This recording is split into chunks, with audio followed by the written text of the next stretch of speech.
I am back. Hello. Activate the timer. Great. Good. Let me go to the Discord. There we go. And I will get back into Pokemon Mystery Dungeon Blue Rescue Team. By which I mean I will load state rather than waiting for the whole game intro to play. And continue going through the post game. Now, depending on how I feel, I might stream for a little bit longer. Maybe not.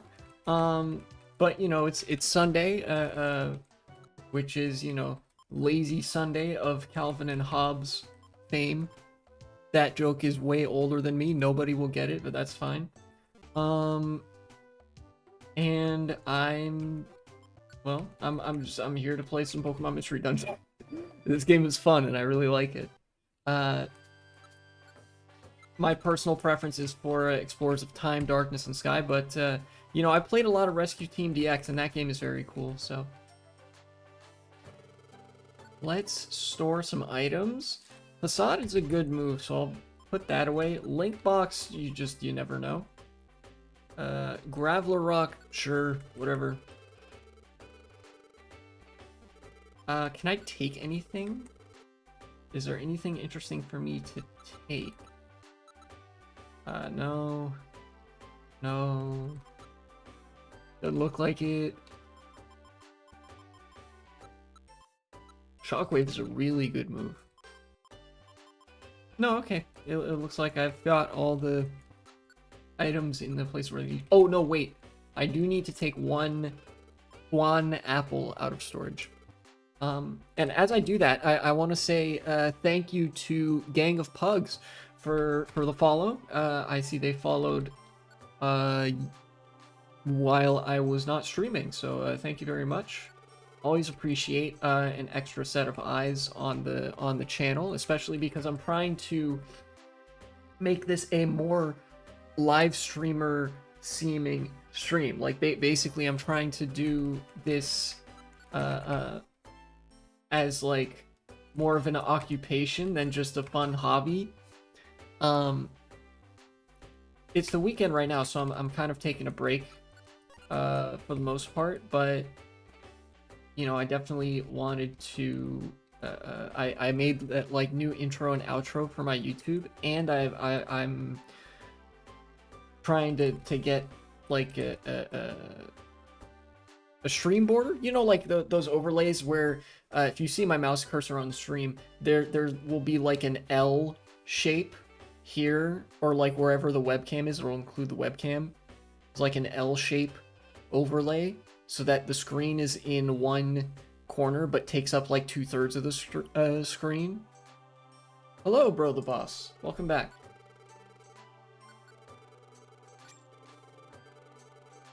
But yeah, that's the state of the stream right now. Is I am looking for commission artists. I know it's kind of funny. Commission artists always seem to hit me up when I wasn't interested, and then the moment I'm interested, it's like, well, shit. Now how do I reach out to them?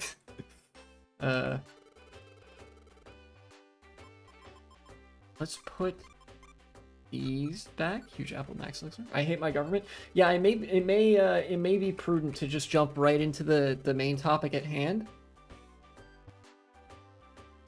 The government has now been shut down for a full month, 1 month and 1 day. The United States federal government shut down on October 1st, 2025, and it is now November 2nd, 2025. The government is still shut down, which ordinarily would mean that every single federal benefit has dried up, which includes food stamps. In fact, food stamps was the one that everybody went to instantly, because paradoxically, it being such a marginal, meager food assistance program means that for the 40 million people in America, a clean 1/8 of the entire population that relies on it, if they don't have it, they will starve to death. And I guarantee you the civil unrest would come very quickly if all of a sudden 12.5% of your whole country was starving to death.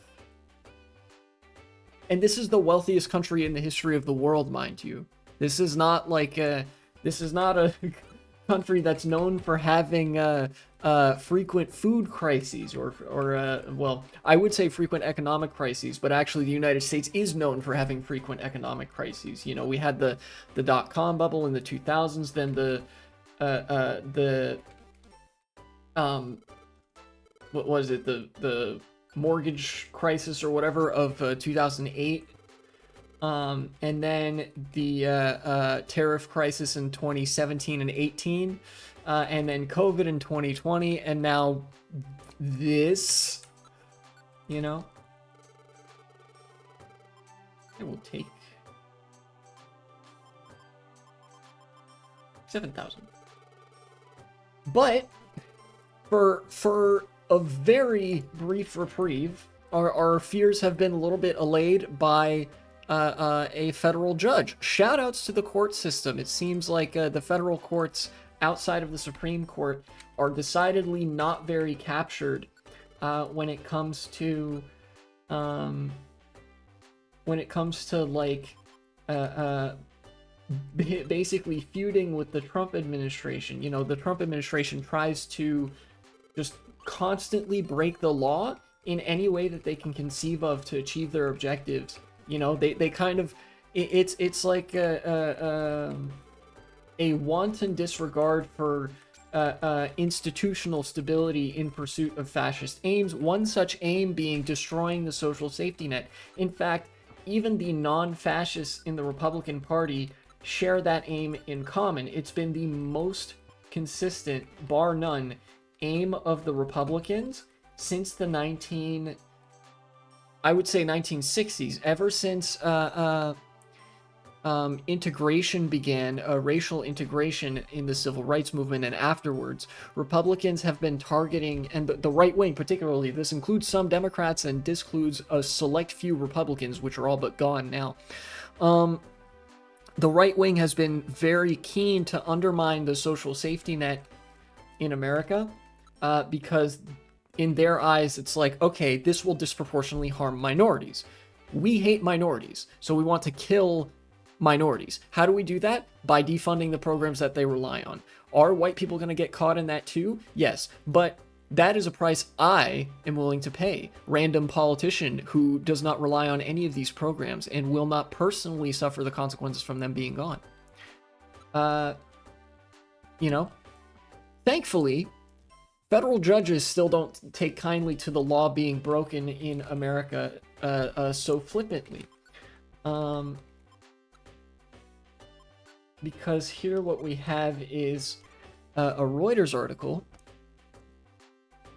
Trump administration must pay food aid benefits within days, judge says. A federal court in Rhode Island on Saturday ordered the Trump administration to make full food aid benefit payments by Monday or partial payments by Wednesday, while acknowledging the irreparable harm that exists without their timely payment. The Rhode Island case is one of two lawsuits filed to block the United States Department of Agriculture's suspension of SNAP benefits, which aid low-income Americans. In this ruling, the judge rejected USDA's argument that it couldn't fund SNAP because of the ongoing federal shutdown. Remember when they explicitly said we're not going to use the money that we have available to use to fund this program? That's, they argued, Your Honor, we don't have the money to fund it because we have $5 billion that we don't feel like using. They argued we don't, their argument legitimately boiled down to, we can't fund it because we don't feel like it. The judge was like, shut your bitch ass up and fund the program. Saturday order gave Trump's administration a Monday deadline to present a plan to pay full benefits on that day or at least partial payments 2 days later. They are going to drag their feet with this. There is no two ways about it. I expect the partial payments to be late, but because courts are slow to act, it will be not enough for them to like justify sending in the marshals or something like that. There's no question that the congressionally approved contingency funds must be now used because of the shutdown. In fact, the president during his first term issued guidance indicating that these contingency funds are available if SNAP funds lapse due to a government shutdown. Yeah, remember in 2018, there was also a government shutdown, and that's where these contingency funds, I think, were established and created. Under the first Trump administration, they created these contingency funds. They were like, look, we know we love shutting down the government, but let's at least fund SNAP with some money we have lying around. And it's not that much either. $5.25 billion? That's like nothing. And the government was like, yeah, we don't want to pay that.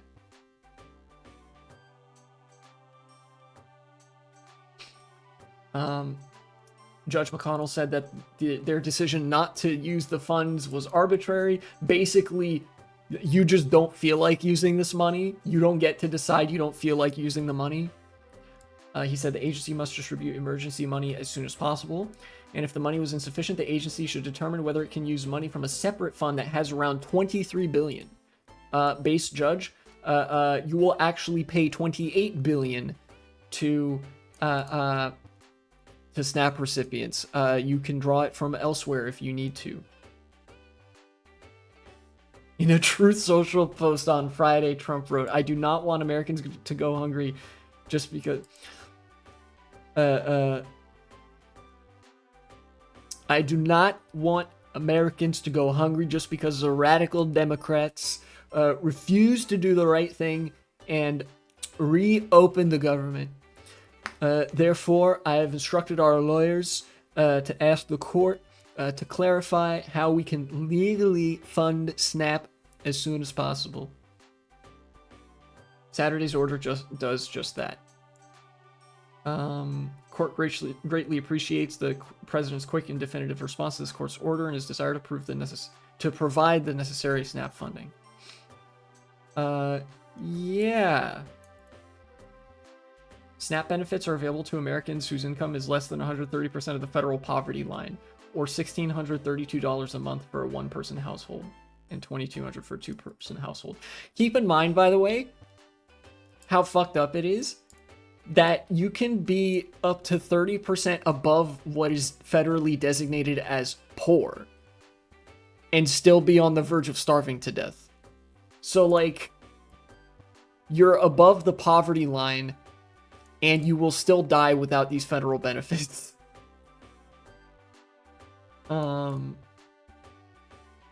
Oh, fuck you, Reuters. The prolonged government shutdown for which Republicans and Democrats have blamed each other. It's Republicans' fault. I explained exactly why in the first video on this.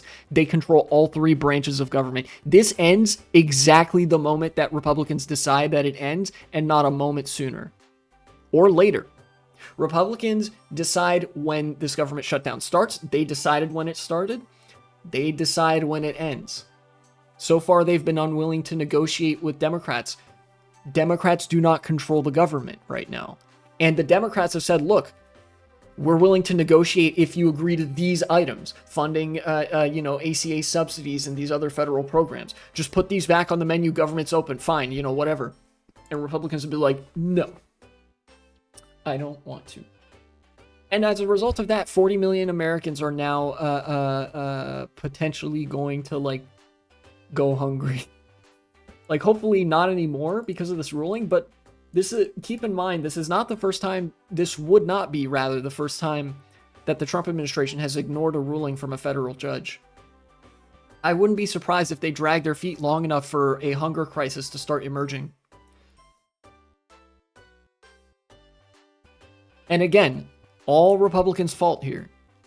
Democrats share some of the blame for being so bad on messaging that they couldn't sell a fucking gold-plated box or whatever.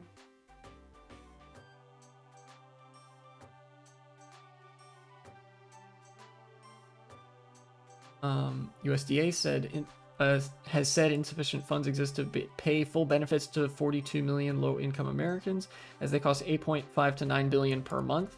The judge already provided a contingency for that, pull money from other funds. The administration said the agency lacked the authority to pay them until Congress passes a spending bill to end a government shutdown that began on October 1st. Not according to the judge.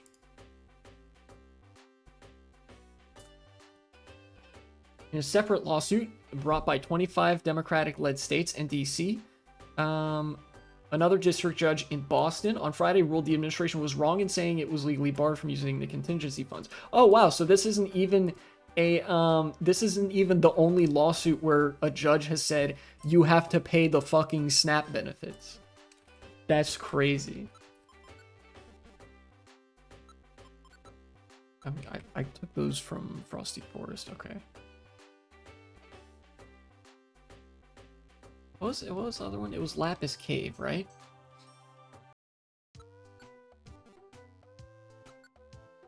Lapis Cave. Let's see. Mount Thunder, Thunderwave Cave, Great Canyon, Frosty Forest, Mount Freeze, Magma Cavern. I'm gonna leave that in my mailbox, and I'll just go grab another job from the bulletin board. Probably.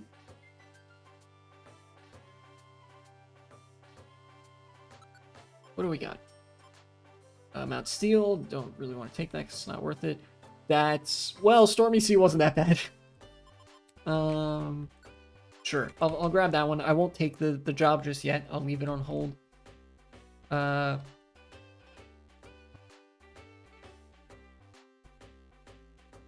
think I just did Stormy Sea. And the game's telling me to go to Buried Relic, but I will not do that. I really do not feel like going to Buried Relic. So the first thing I'm gonna do, I think, is go to the friend areas.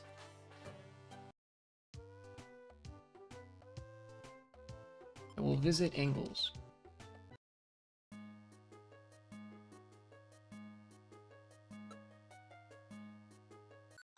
Join the team. Then I will visit myself. And you will have some gummies.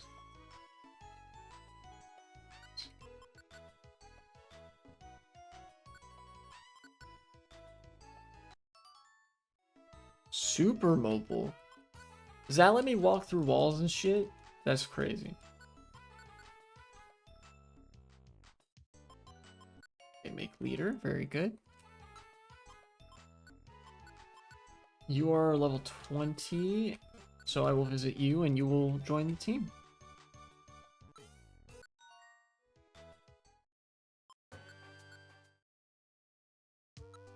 Job list.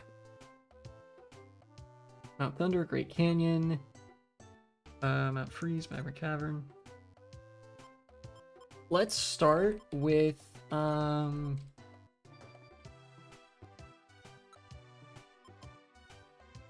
What is the info on this? Just a little bit of money? Okay. I'll start with Thunderwave Cave, I guess. I don't know. Ooh, you know what? I need to get an Oranberry from storage. Yeah.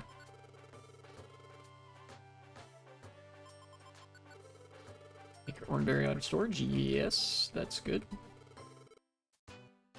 Yeah, it's not like this is the only job I'm going to be able to do today, so I can do Thunderwave Cave first, probably, just because that one's like the easiest dungeon with the fewest floors. I usually like to stack missions so that like you have multiple missions per dungeon. I feel like that's probably what most people do when they play this game. Yeah, Thunderwave Cave, then Mount Thunders. Got some C rank. Thunderwave Cave, here I come.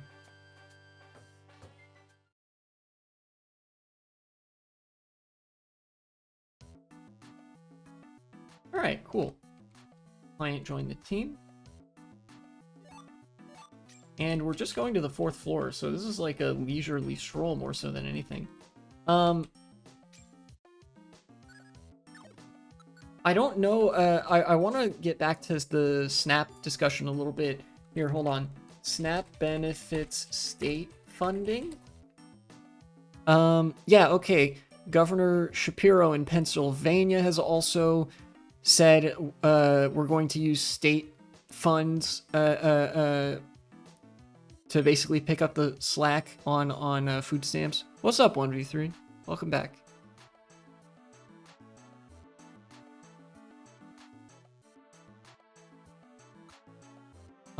But as of right now, even though a judge has ruled, according to Politico at least, even though two judges have ordered the government to pay out food stamps, the federal government has actually let those benefits lapse.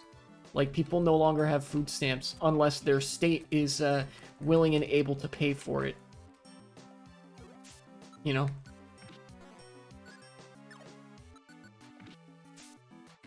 So right now, I think there's honestly, there's so much dust being kicked up that it would take, like, it's kind of difficult for me to identify how fucked everybody is for the coming week or two. Because it's like, oh, SNAP benefits are gone, but it's okay, well, it's not okay, but like, but states have decided to pick up the tab, but states can only pick up the tab for so long. But oh, a federal judge ruled that the government does have to keep paying for food aid. But this is also a government that's known for ignoring judges who rule in ways that they don't like. So I actually don't know what's going to come of this. I hope that, like, to me, the best possible outcome here would be that SNAP comes back and everybody knows that it was the Republicans' fault and the government's fault because they didn't want to pay for food stamps until a judge literally told them to. Like, the government had, just remember, the government controlled by Republicans and Donald Trump's administration had to be sued to pay for food stamps that the law already said that they had to pay for.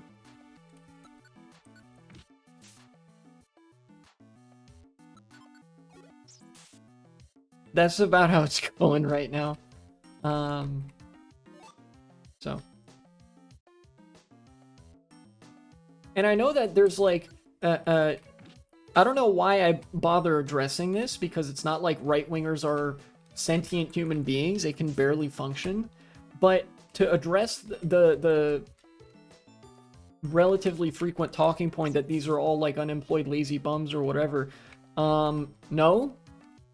Food stamps is a program that 40 million people in this country rely on. That is 12.5% of the whole population. And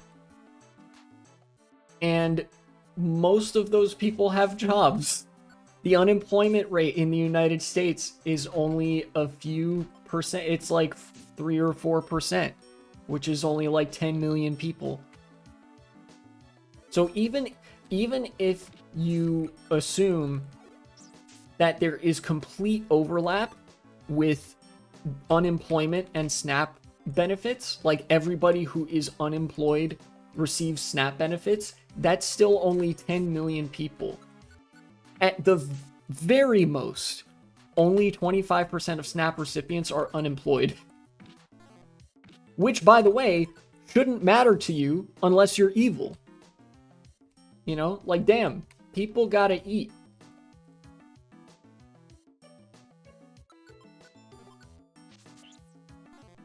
But again, I don't know. I guess I just did that as a cute little intellectual exercise for myself because I like doing that. It's not like that's going to change anybody's mind, right? If there's a right-winger out there that has decided that, like, SNAP benefits are all lazy bums or whatever, no amount of me saying, like, no, and I have the stats to prove it, is going to change their mind, because they just want people to die. Like, there's nothing I could say to reason people out of a position like that, because people who hold that position didn't reason themselves into that belief in the first place. You know?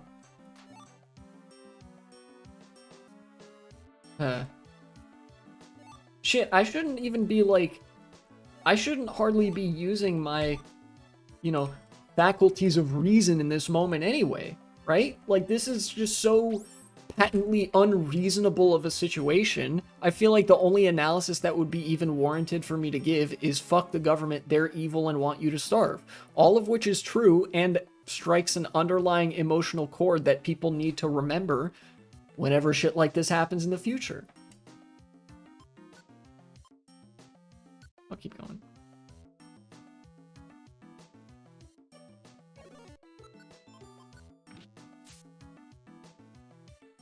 Oh, what's up, Minun?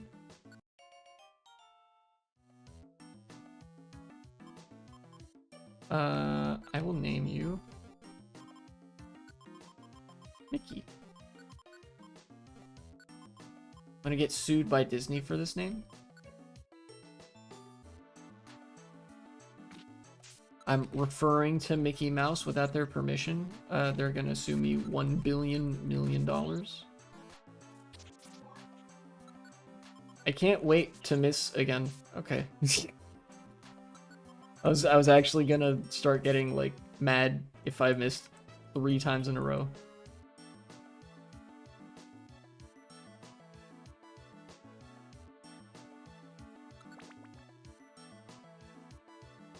Wait, 5th floor?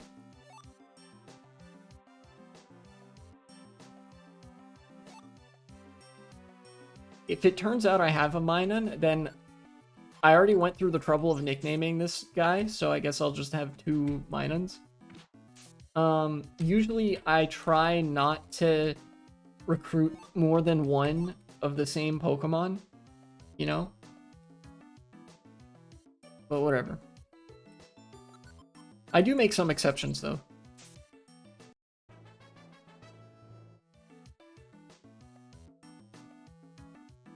Okay, Minun's actually gaining some stats. I did it. That was the whole dungeon. Yeah, Thunderwave Cave is not a very long dungeon. I got some money.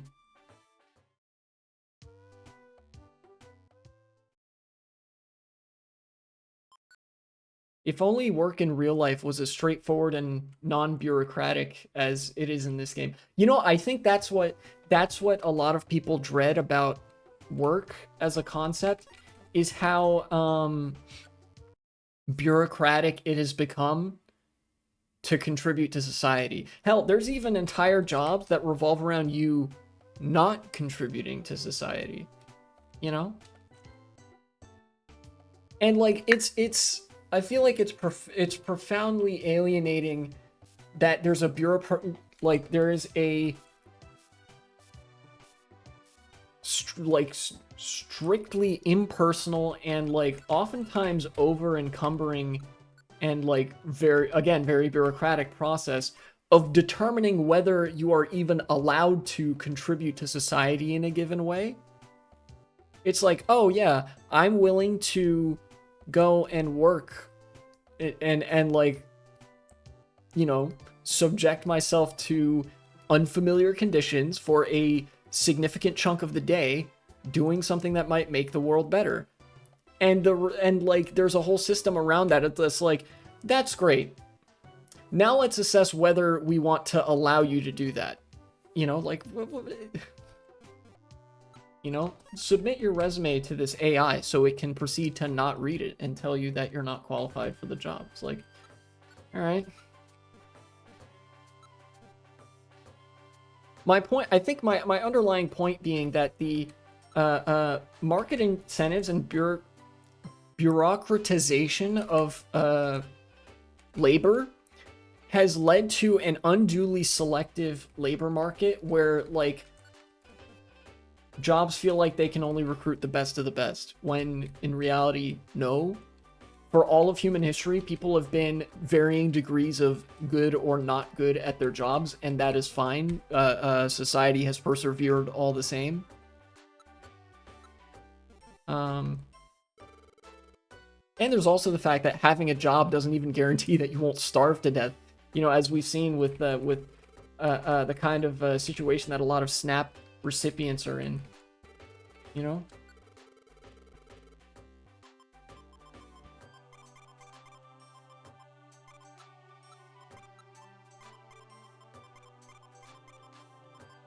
Alright, let's put all that back. I don't know. I'm just really not a fan of how bureaucratic it is to search for a job. And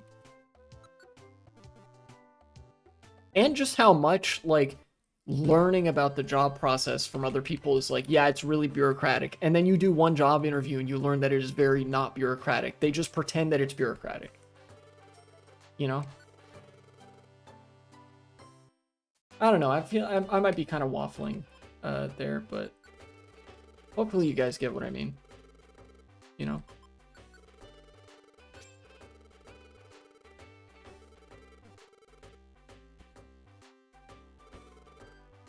You know what I think it is? I think it feels like an unduly large legal commitment to go work somewhere. I think that's something that concerns me. That I don't really like about the job market as well. That I feel like, again, is part of that like over bureaucratization. You know, is that you're kind of like, yeah, you know, obviously a job is gonna imply that you're taking on some responsibility, but it shouldn't mean that you, at the barrel of a gun, are giving up so much of your freedom that, you know, you could be taken to court or whatever. And I'm sure that somebody could argue with me that this is like a knee-jerk take or whatever. But I can't stress enough that the underlying thing I'm trying to say is that work shouldn't suck. Like, work does not have to suck as much as it does, but it does suck. So I'm not very happy about that. Freeze, so let me see. Well, I have a job active on Mount Freeze, so I think I'm going to prioritize that. Yeah. I will do that. So let's use 2 active, and now that's going to be my priority because I have 2 jobs active for the same dungeon.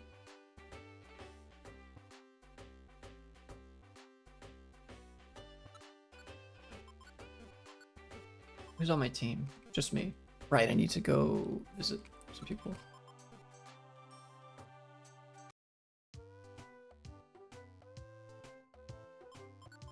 How's Longshore doing? Still not level 21, so I guess he's gonna come with me again.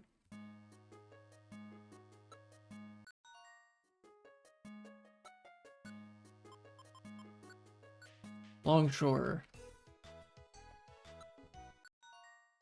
For the first chunk of the streams for this game, my third teammate was Magnemite, and now it is Rattata. After Rattata, it's gonna be somebody else. Oh, I should check. I should go and check if I already have a Minun recruited.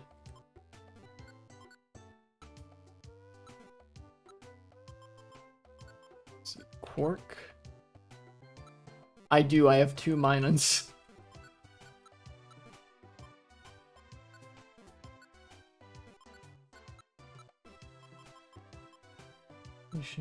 I'm gonna.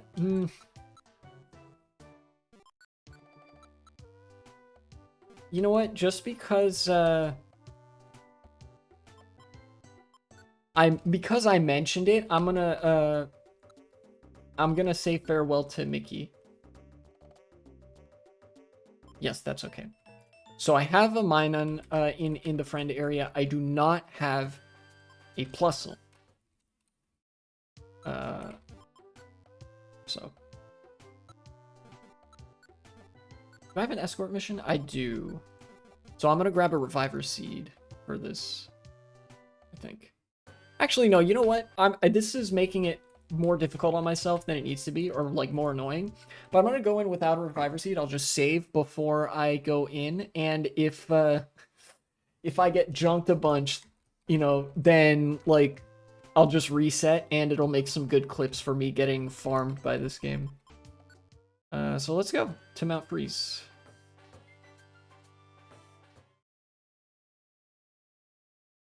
Spinarak.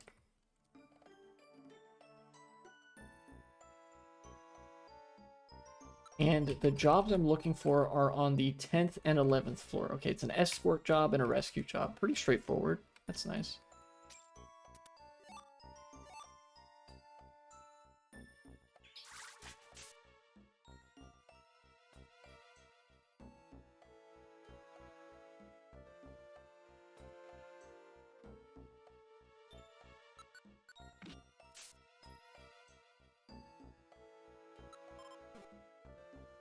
I'll be gaining good experience in this dungeon too, which is a good thing, I think. Particularly for leveling up Longshore. And, you know, Longshore, don't take this the wrong way, but I'm looking forward to having you off the team because it's a little bit nerve-wracking having a Pokemon that's level 20 with only 24 HP. Let me see how sorry his stats are. Yeah, look at those stats. 20, 12, 17, 12. And then for comparison, I know Angles is 16 levels higher, but let's take a look at Angles' stats. 57, 55, 57, 55. If you subtracted, let's see, 16, if you subtracted like 30 from each of those, you would get 27, 25, 27, 25, which is still significantly higher than whatever the fuck this is, you know? Like, man.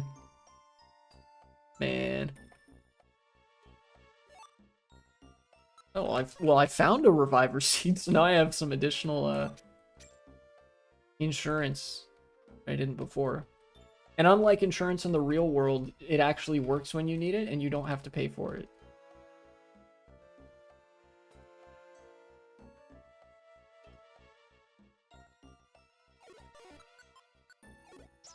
Shelgon. I'm gonna be real. This could be a leftover part of me from my childhood. I fucking love dragon types. I think they're so cool. And I still, to this day, do not like fairy types. You know? With the exception of certain Pokemon that I like the design of that are fairy type, not a fan of fairy types. Like, just the concept of it. Because we already had, like, psychic type and normal type, which I guess was kind of meant to split the difference. Or to me, it seemed like it kind of split the difference there, where you didn't really need a whole separate type for fey creatures. And the fact that fairy type was introduced specifically as a fuck you to dragon types, I will never get over. This is like, you know how everybody has like a reactionary emotionally motivated grievance of some stripe. You know, everybody has this, right? Humans are just susceptible to emotional shock that way. Mine is that, like, they were like, you know what? We got to do something about the coolest type in the game. Let's introduce an entire new type of Pokemon specifically to shit on that type. And it's not like there was a huge balance problem or anything with dragon types either. Sure, they were strong, but they weren't like invincible. They weren't like broken. You know, meta defining, sure. Very strong, yeah. But like pretty balanced considering, especially with how hard it was to get dragon types and how so many of them were dragon flying, which means you hit them with one ice beam and they fucking die. You know? Okay, there's nothing there. What's up, Shelgon?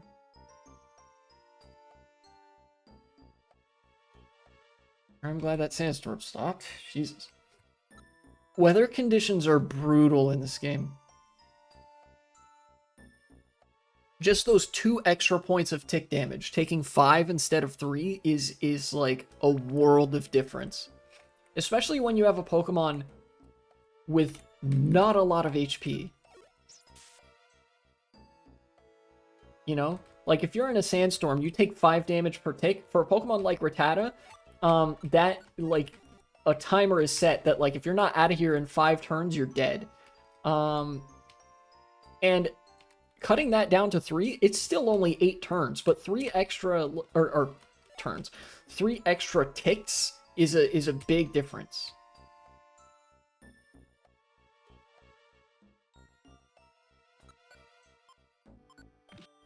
What's up, Pineco? Okay. How's Longshore doing? 5,000? Okay.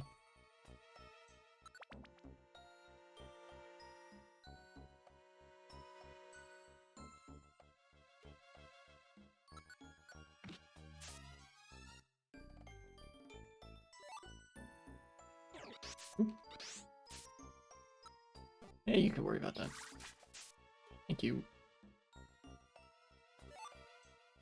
Iron Thorn. Some money. Which one do I have? 342?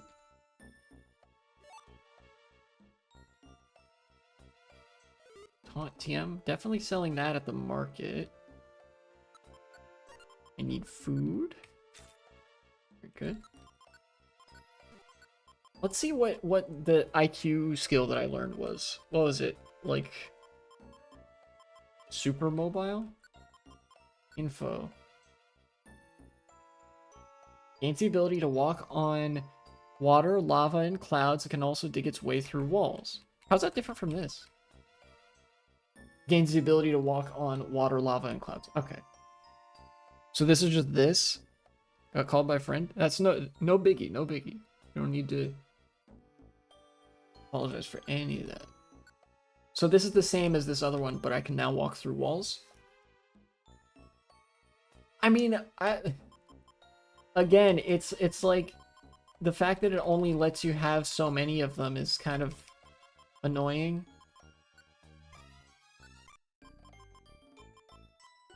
Like, I bet that turned something off. No, it didn't. Oh, maybe some of these are just mutually exclusive. Catcher, course checker. What is this?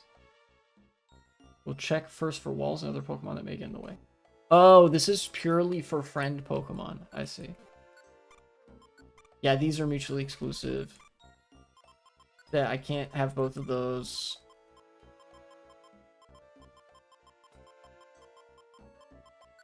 Can't have both of these. Can't have both of these.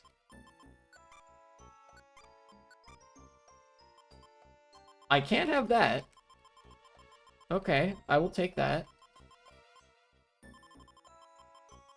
I guess I'm just kind of using the time to figure out what skills it will let me have and what skills it won't.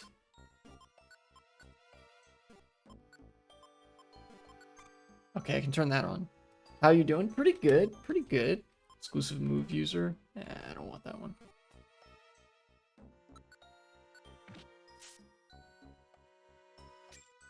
So I guess I could have had a couple extra skills that I wasn't using in this game, huh? Nice, I suppose. Is it worth going all the way down there? No. I'm not gonna go there.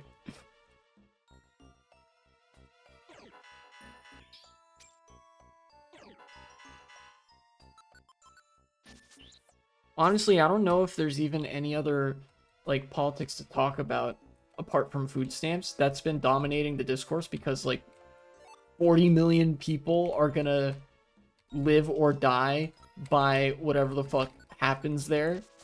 As fucked up as it is, like, what about our elections? I talked about that last time, I think. Yeah, I talked about the Dutch elections on Halloween, and there's gonna be a segment about it.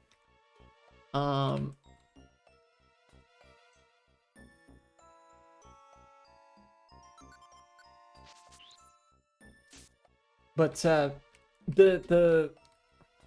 lot of the other, like, authoritarian politics of America have sort of become quotidian, or like are just rehashing of the same story, just continued in its relevance and stuff. Like, you know, we all know about immigration customs enforcement going and roughing people up and whatever the hell, like harassing random people, right? That's just like a part of American politics now, as fucked up as it is. Wait till that bit's out before I say anything. Yeah, it's all good. And then, like, in the New York City mayor's race, I guess, you know, I could talk maybe a little bit about just with varying degrees of specificity, local elections that are happening across America, which is that there are progressives running for mayor of, like, various major cities, New York, Minneapolis, Seattle, and in one case, you have Graham Plattner running for senator in Maine. You have a lot of progressive candidates popping up in more locally relevant places. And in the case of New York City, you know, you got Zoran Mamdani, who I really think has emerged as the future of this country in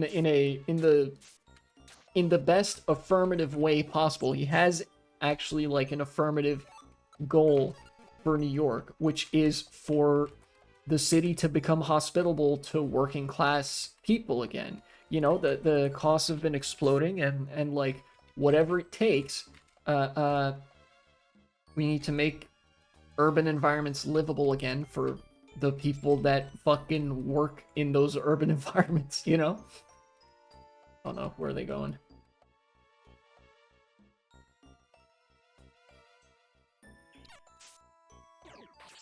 No. You got...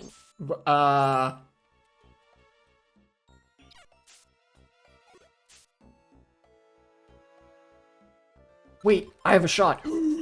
Get his ass! Oh no. Please use sword stance again or something. Yes, okay, perfect.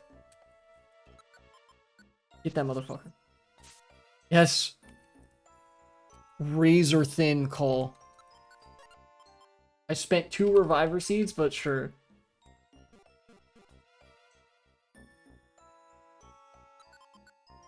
See, I hate that the AI is like, oh no, I failed to get around this wall. Let me now just go off on my own.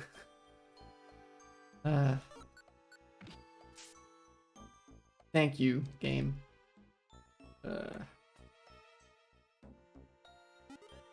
Getting hungry. Sorry, I got interrupted by the game almost giving me another one of those moments again.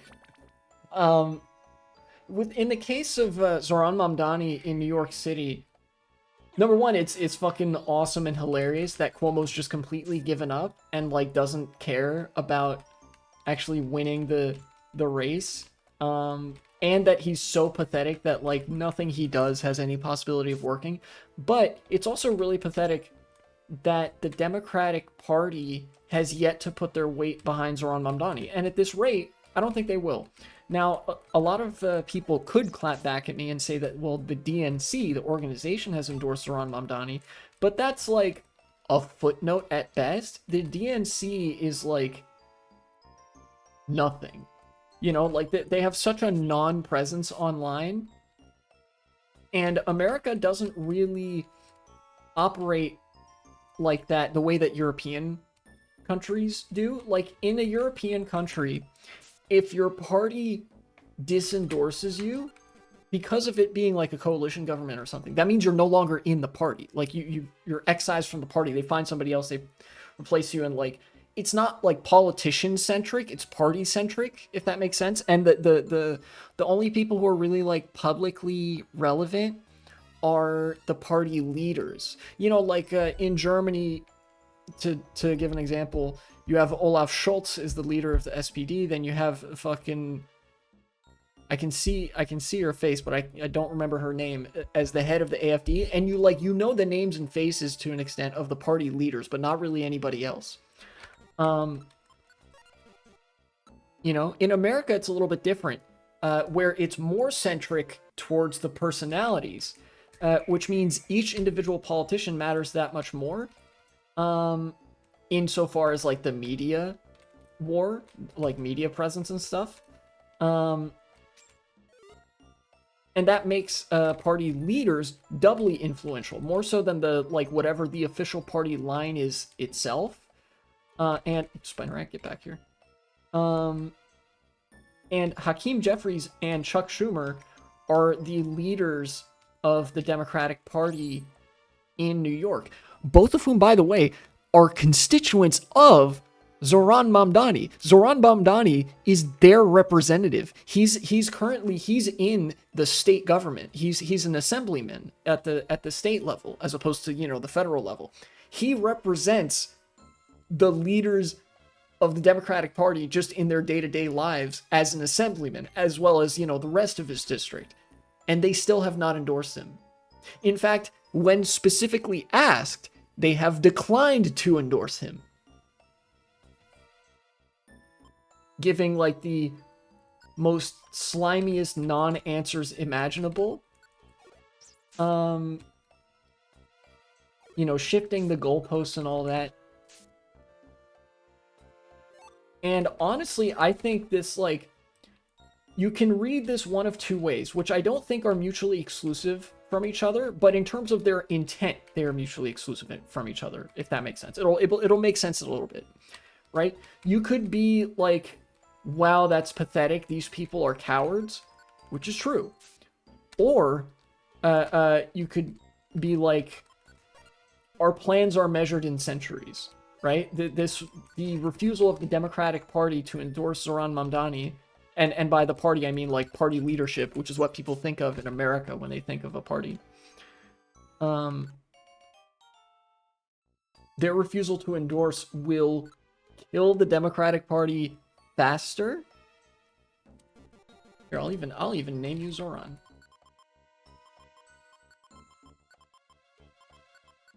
There you go. Nice. And that's good because when the Democratic Party dies that much faster, that means they won't have the power to shut out progressives anymore. So then we're going to have like a bunch of progressives and socialists become the new Democratic Party, or like whatever takes the place of the Democratic Party. Maybe it's like the shell of the Democratic Party, and you get me.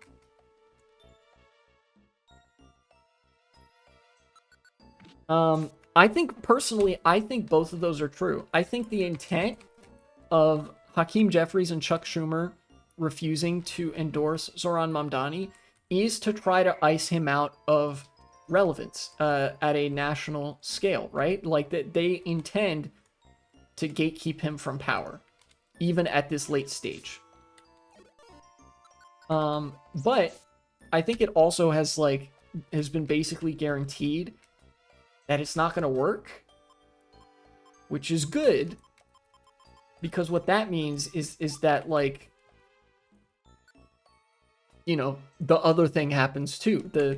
The Democratic Party sort of earns a reputation as being ideologically feckless, as in they are not just not committed to doing anything, they are committed to not doing anything.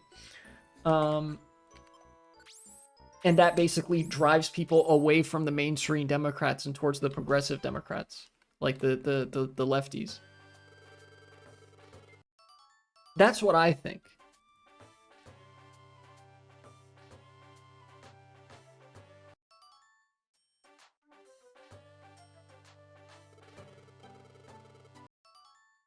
Yay, got a reviver seat for that.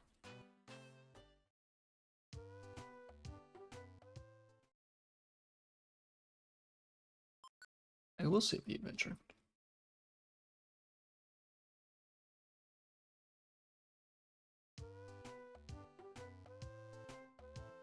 I will save the adventure again, so I can save state, and then go check out the jobs on the bulletin board.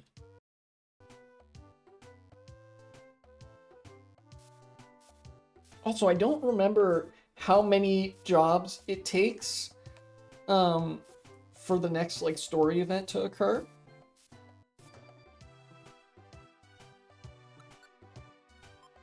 There's Lapis Cave again. Okay. Let's see, is somebody outside here? I remember one of the story events involved somebody being just outside your house, and you can go up and talk to them and stuff. Got the buried relic. The treasures aren't just lying around.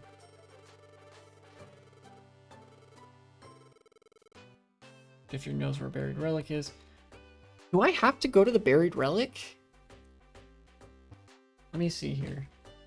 In the new rescue team. Buried relic.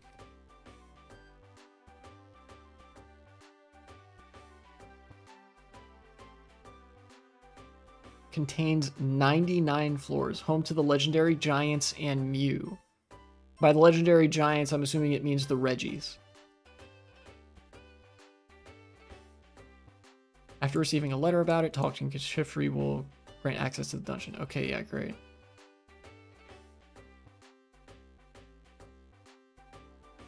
In the original games, there's a compulsory save upon entry. Back when having to save the game manually was a thing, huh?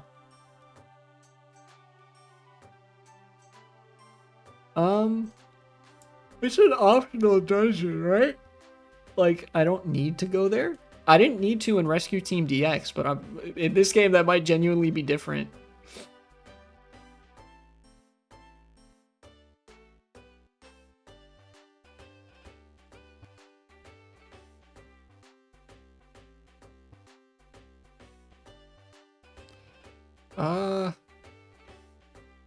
Trivia.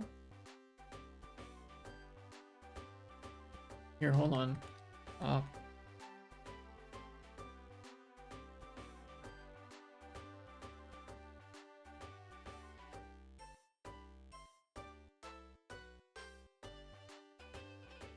Okay, so this is purely for like treasure and recruiting. So I'm guessing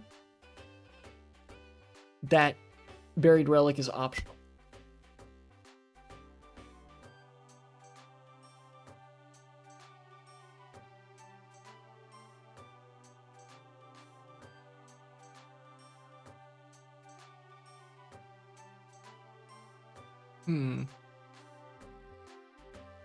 Oh, okay, you get to retain your level. That's good at least.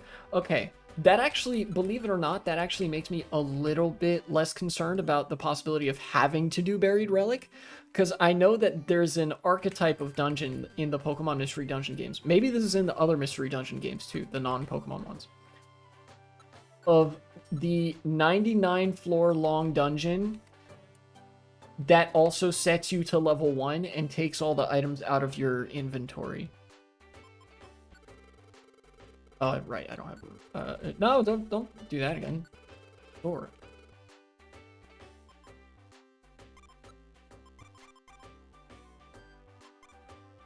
Plain seed. I'll sell the plain seed. Sell these two. Shockwave is good, so I will put that away. Because I know it's optional in Rescue Team DX, so I'm just gonna assume for my own sanity that it's optional here. Was it like having an overflow of news on stupid stuff Trump does? Is it overwhelming? Well, that's the thing. Like, that's what's the worst part about it, is that after a while you grow numb to it. It's just a normal part of like how people cope with new information, is that you identify patterns and you then begin to be accustomed to and recognize those patterns over time, even when it's like the most unhinged shit imaginable. If you've heard of if you've heard about the Steve Bannon like flood the zone theory or whatever, where he says like, yeah, what we have to do is just move at a breakneck pace politically so that, you know, we do 100 things of extreme legal questionability, and the courts might stop us on 2 or 3 of those, and we get away with the other 97. That's their strategy, is to like blitz the death of the country. You know how the Nazis did blitzkrieg in Europe, where they basically tried to invade countries so fast that the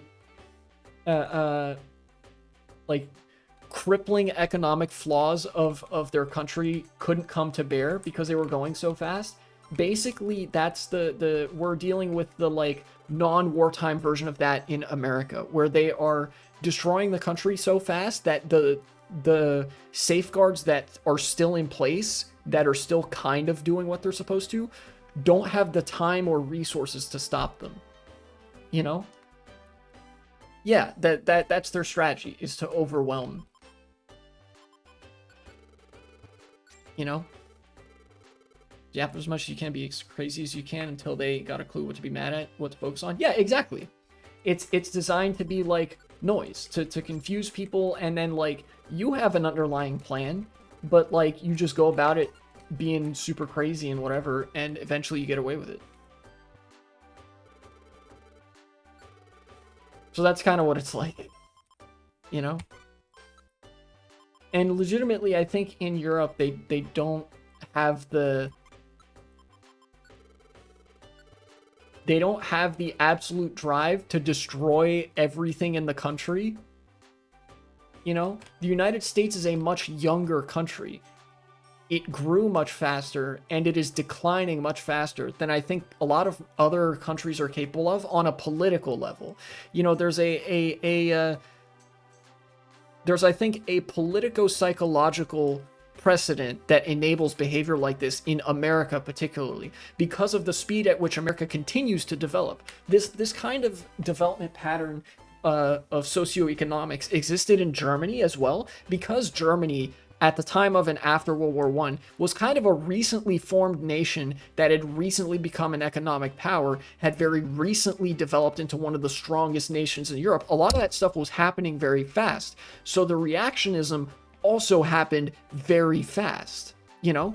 Think about how the United States as a country was created out of a colonial rebellion 250 years ago or thereabouts.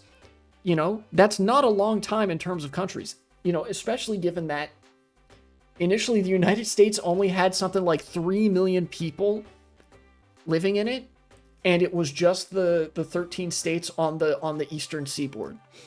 And in 250 years, it grew to encompass the entire area of the lower 48, have, you know, go through several economic phases, from an agricultural, you know, agrarian economy to an industrial economy to now a service economy, you know, with different demographic characteristics, with different like modes of economic organization. Shit, the corporation was invented during the lifetime of the United States.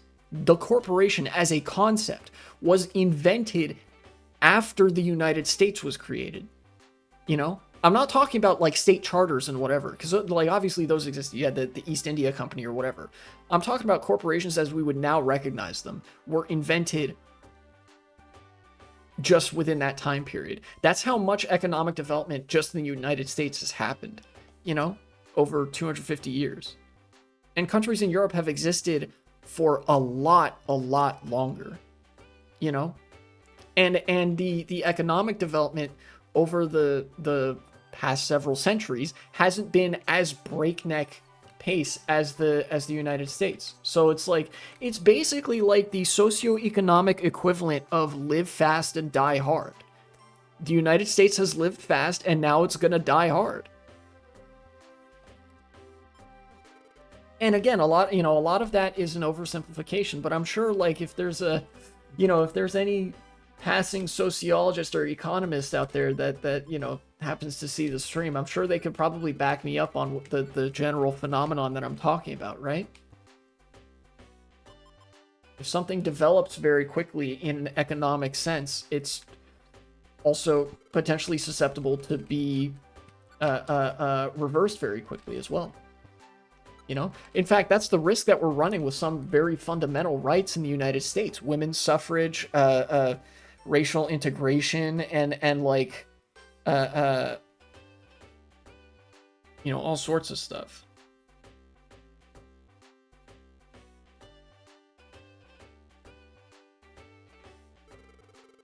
We'll now sell a couple of things. It's like children from primary school versus children from high school. Europe thinks of Americans as ignorant and dumb, but how now y'all age so much faster and are now the strongest. Yeah, it is kind of like that development cycle. And I guess it is apt also to think about it like, you know, think of how much difference there is between like a kid in elementary school and a kid that's about to finish high school, right? Clearly, neither of them are adults, but there's a very big difference in how much they're able to understand about the world and what kind of experience they have, you know? Still both young and impressionable, but, you know, if you stand a 4-year-old and a 17-year-old side by side, you can see the difference, and if you talk to them, you can really hear and experience that difference as well, right?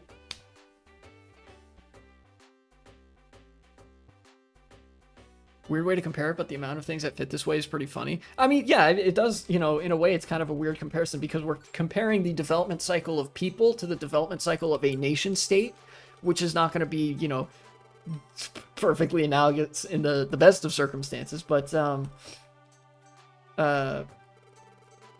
I think there are some similar things that apply, that there's a lot of historical lessons that have to be learned over very long periods of time that many countries elsewhere in the world and many societies elsewhere in the world have had the time to learn that the United States actually hasn't, you know?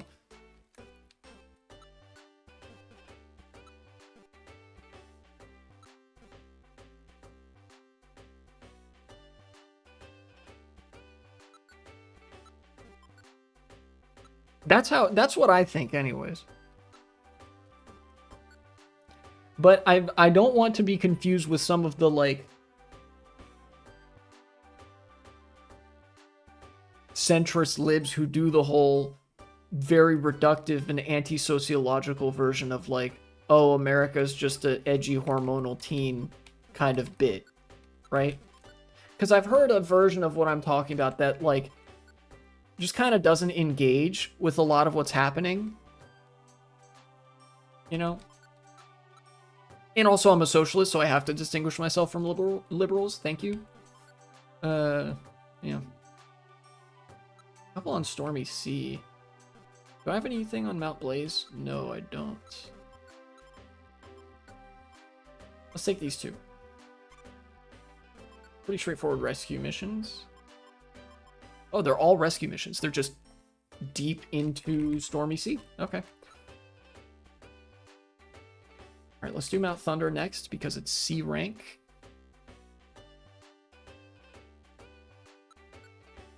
First, I gotta eat some gummies. Oh, you know what actually might be fun to do? Maybe I could do the Makuhita Dojo. Speaking of centrist, do you think being radical is better than being centrist? Yes. Being centrist is not really a thing. And being radical implies that you believe something strongly enough to advocate for it in disfavorable circumstances, politically speaking, right? Like, I'm a radical, you know? So, I mean, yeah, obviously, you know, there's a bias for that question. Like, obviously, the radical is going to say that being a radical is better than being a centrist. But, like, unironically, even if you compare, like, radicals on the left and radicals on the right to centrist, there's a certain political honesty and political aspiration in the affirmative that is much easier to engage with politics when that's present than when, like, centrists are doing things, and it just feels very hopeless and alienating and feels like gray goop, you know? That's a lot of the radicalism spawned out of the dissatisfaction with how little centrism was doing, because centrism is defined by a lack of active political aspiration. You know, that's what makes it centrism, is that you are centered around the way things are politically right now. You don't want things to change, but things always need to change. You know, it's better to be a radical and be willing to, like, have some crazy vision for society, even if it's wrong, if you believe in it, rather than being a centrist who doesn't really believe in anything. Because that's how you get these, like, very feckless technocrats or people who aspire to technocracy who aren't even really that good at their jobs to begin with, that are simply interested in quietly running a country into the ground, you know, quietly and slowly, which is the worst kind of death that a country can experience.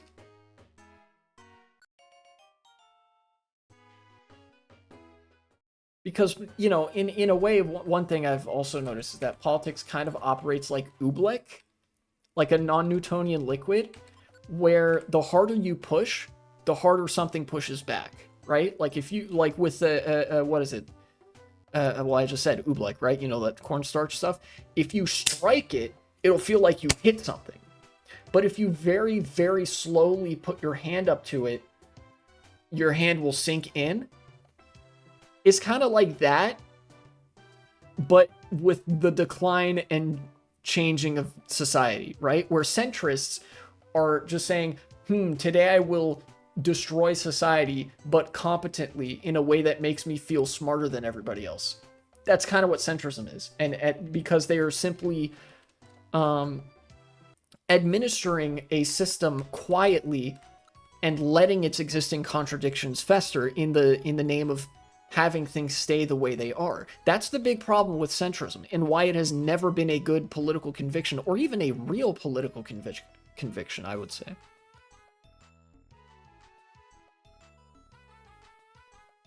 Had a discussion with my mom. She's radical, but thought at first it made more sense for centrists to be better. Slowly but surely, being better than fast and crazy, as she put it. That's a good one. Yeah,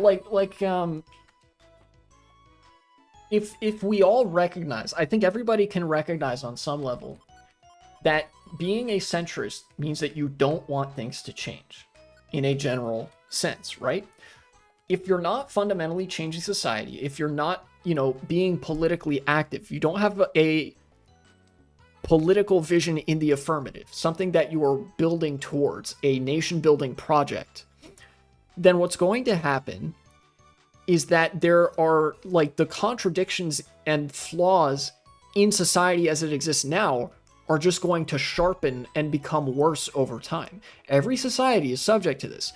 Feudal societies, capitalist societies, slavocratic pre-feudal societies, and socialism will be no different. Socialism, in this respect anyways, socialism will also have flaws. They just won't be the same flaws. We will hopefully fix many of the flaws of capitalism in order to actually make it socialism. That's kind of what defines the differences between each systems, is that they've fixed certain flaws and suffer from different ones. And to be a centrist means that you are dedicated to not fixing those flaws, right? It's better to have a very grand aspiration and want to fix those flaws than to not want to do anything at all, because that's just how societies collapse. That's how you get the Bronze Age collapse, or something analogous to it. Because from what we understand actually about the Bronze Age collapse, it could be, it is in many ways a period defined by revolutions, but revolutions in reaction to societies that had been administered in the same fashion for so long that contradictions had sharpened to a completely unsurvivable extent for the governments of the time.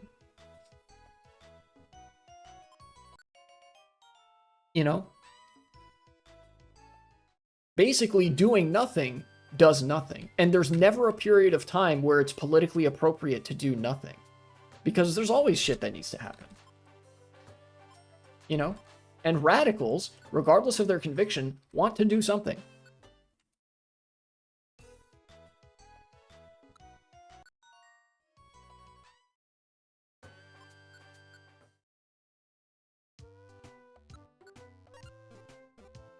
Although there does become a point where a wrench gets thrown in this, because you do have modern grifters who like the aesthetics of radicalism but don't necessarily authentically believe the things that they claim to. I don't know exactly, they don't fit super neatly into that juxtaposition there that I offered, but that's kind of that's life, right? I guess they would probably even be more similar to centrists. They would just be, funnily enough, the grifters who pretend at the political identity of the far right or the far left, but reject all avenues of change as unviable, are the only real radical centrists. They are radically in favor of doing nothing, as opposed to in favor of doing nothing, but with the aesthetics of doing nothing. Does that make sense? I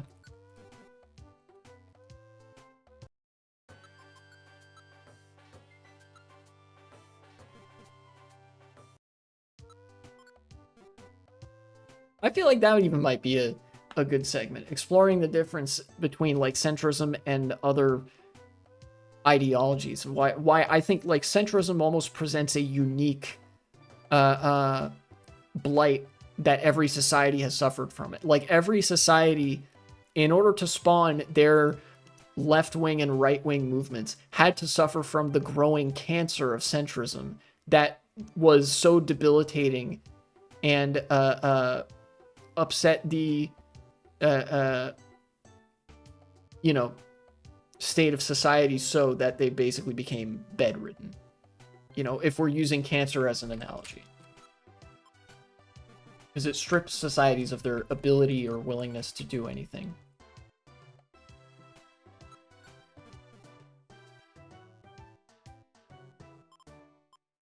Yeah, centrism bad. End of the segment.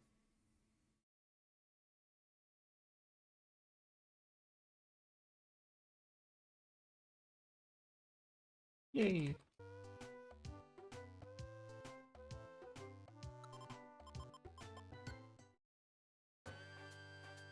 Mount Thunder. Did you... Oh, a flying type Pokemon on Mount Thunder. What could possibly go wrong? It's just 9th floor, okay.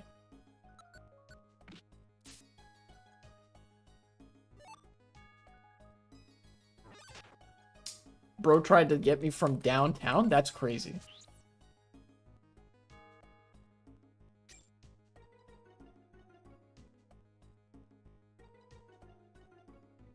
Centrism fits for people who aren't that into politics? Yeah, because, like, if you're not really into politics, you're not going to have any sort of well-defined political identity or aspiration. So centrism is, like, probably the closest fit in terms of, like, a political ideology. But really, I think most people are too radical to even be described as centrist because, like, most people will have an emotional desire to change something about society. Even if they don't understand that well what it is they want to change, they'll have an idea of it, right? Like, oh, it sucks that my rent is so high. Or like, damn, energy costs are fucking crazy, you know? Even that, I think, is disqualifying for the label of centrist. Because centrists would, like, pretend that those aren't problems. They'd be like, you should actually be thankful that you have power infrastructure or something like that. Or you should be, it's actually a miracle that you have a roof over your head at all. And, like, actually, there's no problem that even needs to be fixed here, you know?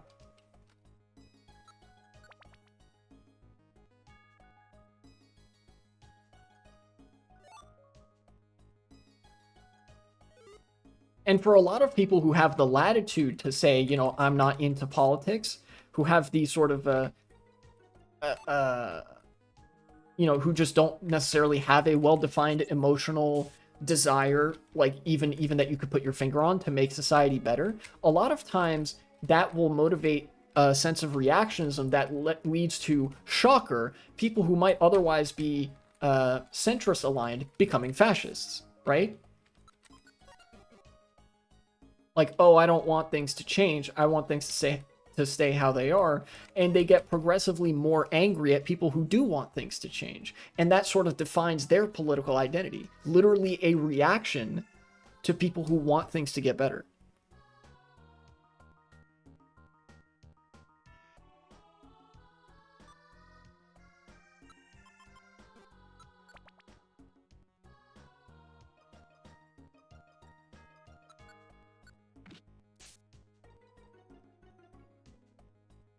Centrism, if centrism is a real thing, is centrism a real thing, or is it more so that people rather want to keep things the same as the situation right now will be the best solution to resolving said issue, or because these people are just too uneducated, therefore don't know?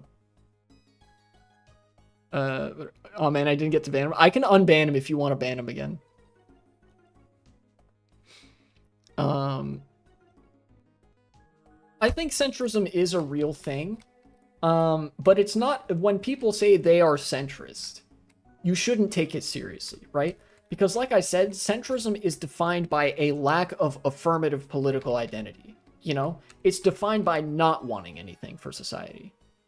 But it is a real phenomenon, you know? Where people will define their political identity around wanting things to not get better, you know?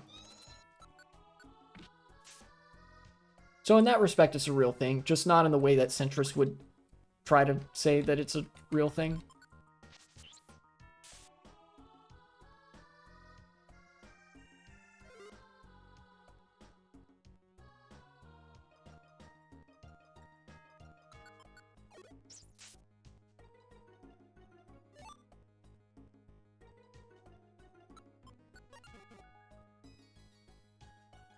Hmm. I don't think there's going to be any rooms between that space there.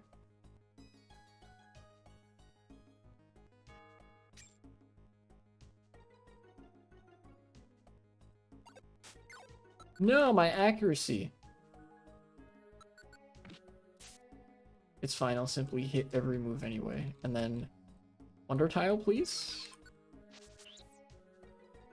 Nope. I think a Nazi who's well informed on politics and his beliefs is better than an extreme example of centrism. You know what? Yes, I do think that. I think so. It depends on the context. There are certain contexts where a centrist would absolutely be preferable to a Nazi who authentically believes the things that they believe. But, like,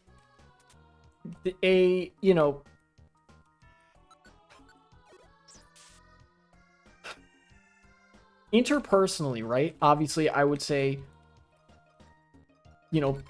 punch a Nazi and hang out with the guy who just, like, doesn't know politics by all means. But, like, somebody who is like in politics, like we're in a sort of party politics setting, coalition government, whatever. Having a far right party is better than having a centrist party in power there, because they could probably be more readily convinced of certain social democratic reforms, right? But again, I think that's purely like a hypothetical thing, because a lot of the modern far right still retains some of the worst parts of centrism. Like the whole wanting economic things to stay the same. A lot of modern fascists don't earnestly believe in fascism as a project. They're not nationalists, not authentically. They love the aesthetic of nationalism.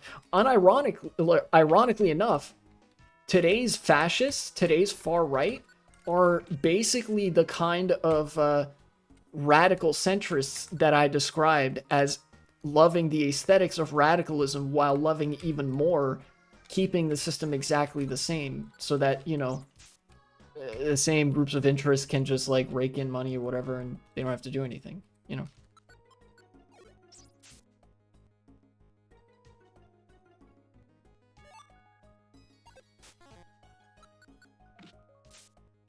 Although I guess I should come back to the question itself and just say, maybe amend my earlier answer. Yeah, it's like a, comparing two bad bitches kind of situation. Both of them suck.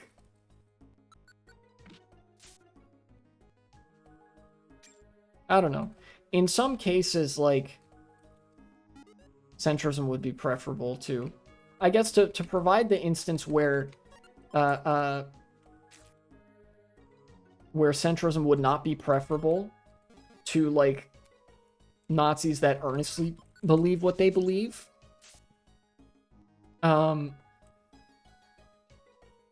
Fascists running a government incompetently, I think, is better for society in the long run than centrists who simply want to quietly administer the decline of a country. Because the fascists, being emotionally oppositional, as opposed to very emotionally, like, dead and neutral and kind of, like, dismissive, can be an activating force. People can be very motivated by spite, and if they feel like the government has an enormous amount of spite for them and, like, active hatred and malice, the keyword being active, they will reflect that back. But centrists are kind of defined by a lack of that active project, so they don't really show much active hatred or malice. It's much more passive aggressive. You kind of see this in the way that Democrats talk about their own constituents. Democrats being centrists in America for the most part, like the politicians. And they don't often, like, vocalize, I fucking hate my constituents, I wish they would die, and we should just do away with elections, right? They're never so forward with it. But very frequently, they do get exasperated in a very passive-aggressive and dismissive kind of way at activist groups who want them to do specific things. You know, activist groups have demands.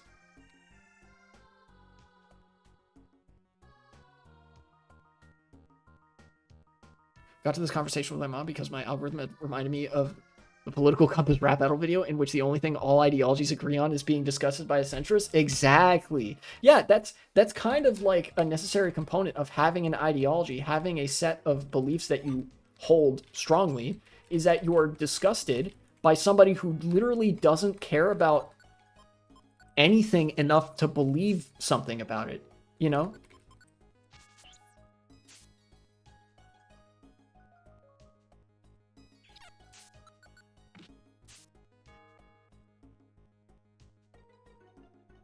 And now Longshore is level 21. That's nice.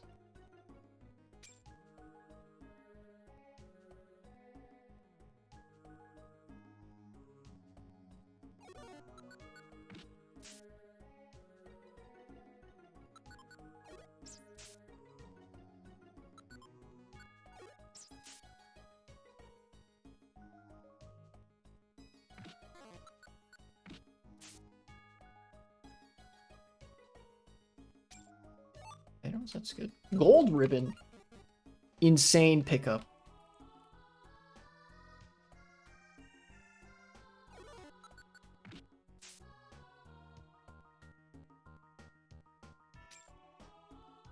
Did you catch that the D66 did end up winning the election? Yes, and I do think that's like, in the interim, that's better than having a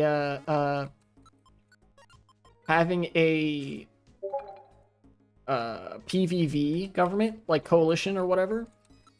But I think in the long run it doesn't bode well. And I explain why in the video that I have unfortunately yet to upload. I'll probably do that. I'll probably upload that on Monday. I'm taking a break from that sort of stuff today. This is Sunday. Yeah, I fucking love elections. I'm not beating I'm not beating the allegations of electoralism, right? Like, you know, I've said multiple times, I don't think that elections are the only way to influence politics. In fact, we should consider the possibility that sometimes it might even be not the most expedient thing to spend time on. You know, like there's time that could be better spent on things other than elections at times.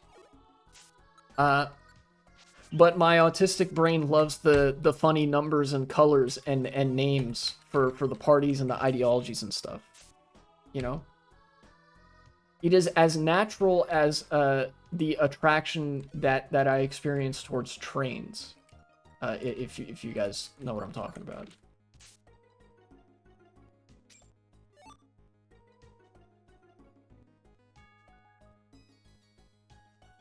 Statistics addict over here? Yeah, exactly. Why do you think I get so animated about all the video segments I do about like polling or data or whatever? You know? That's exactly how I feel.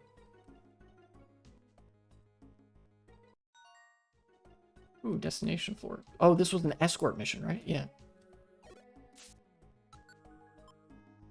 Honestly, same? Yeah.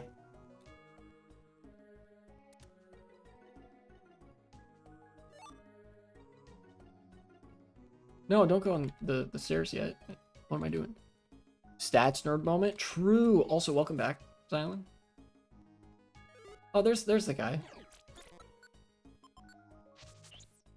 Just in time, I ran out of moves. Well, I still have sleep powder. Vigoroth, where are you going? Pidgeotto, where are you going?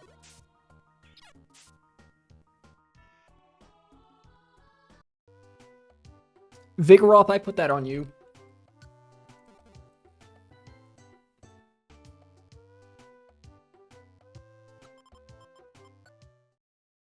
You had to... Pidgeotto joined the team.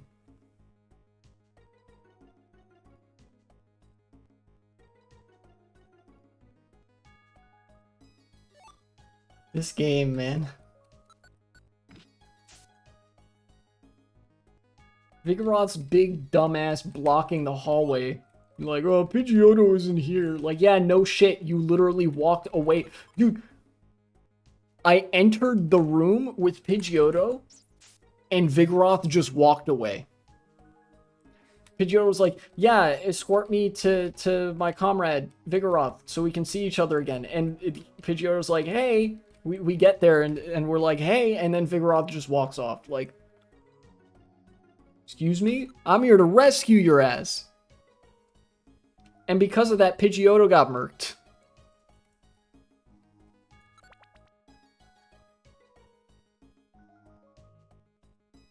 So many tier lists over the years. True. We do love some tier lists.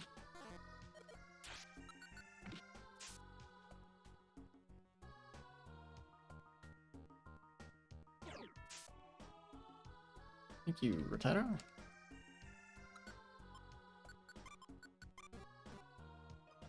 Goes back.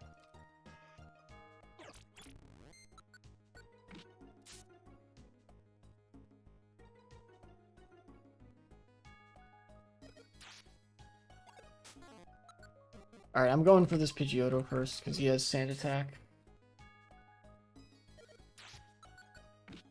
And now you.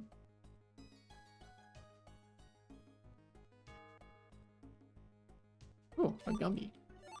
That means I lost the gold ribbon. You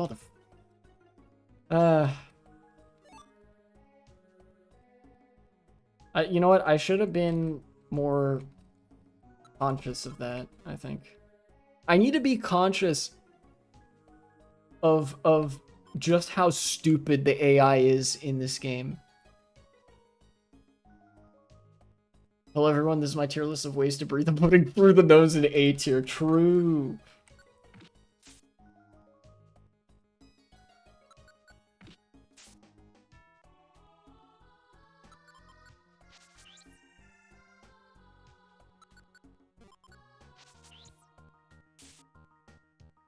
Okay, cool.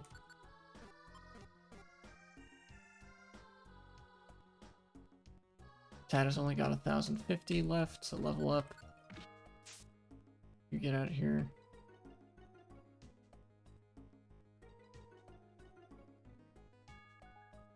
Big ass rooms for some reason.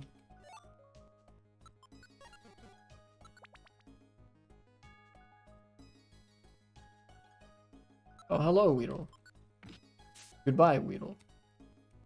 I should start using sleep powder more.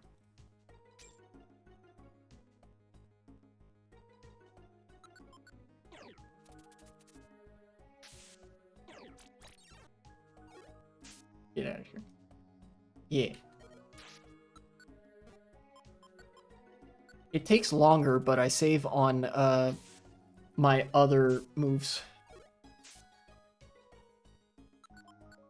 For this one, I'll use Vine Whip, and then for you, you're going to sleep again. Yeah.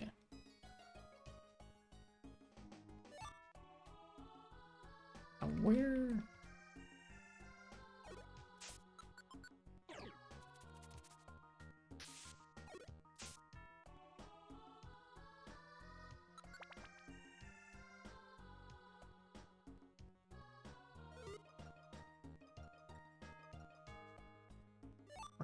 Very good. Stantler. Rattata has quick attack. I wonder if he'll use it. I guess not. Oh, I guess Angles was close to level up too. No, do not learn Protect. Yeah. Protect isn't... Well, Protect is pretty good in this game because, like, I think it's guaranteed to work the first time you use it. And instead of you just being protected from the next attack, like in the main series, you get the Protect status for actually a few turns, which shields you from all attacks, which is kind of nuts.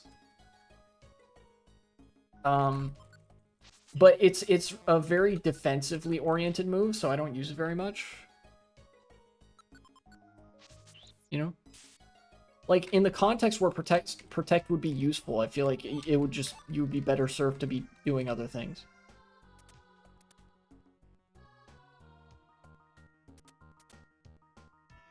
Or like it wouldn't be necessary because of another just as viable strategy you could use. How much does the news mention Ukraine in the US? US of A, US of ass, United States of ass. That's my country, baby. Not very much.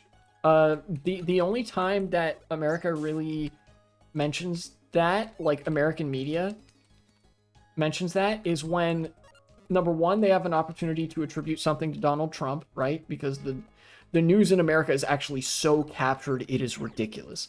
Like, I think I mentioned another time, you know how in Europe there's like, what is it, Visegrad 24? That's the one like far right news outlet that I know of in Europe. But picture like the news outlets that are friendly to the far right in Europe. Every single news outlet in America is like that. You know?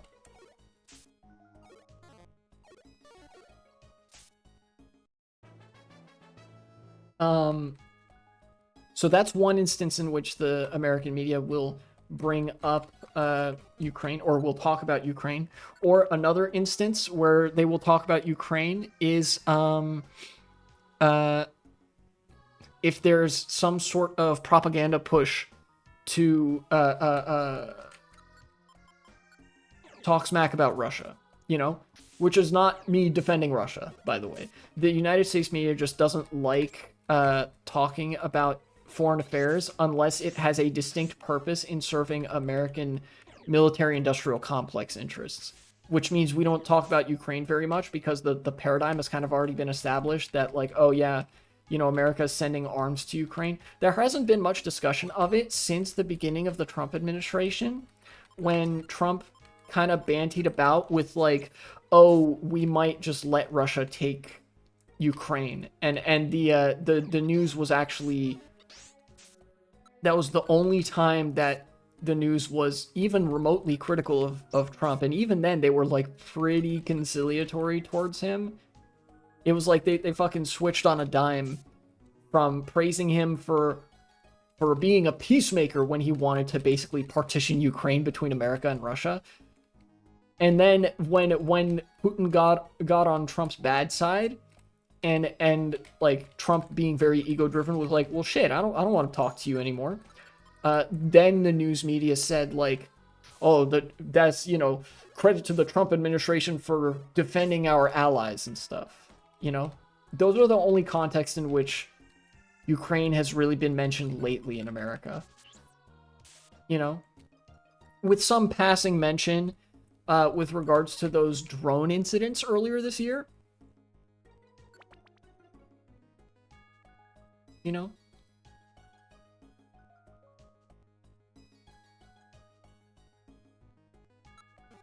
Like, the American news mentioned that too, but it's really not frequent.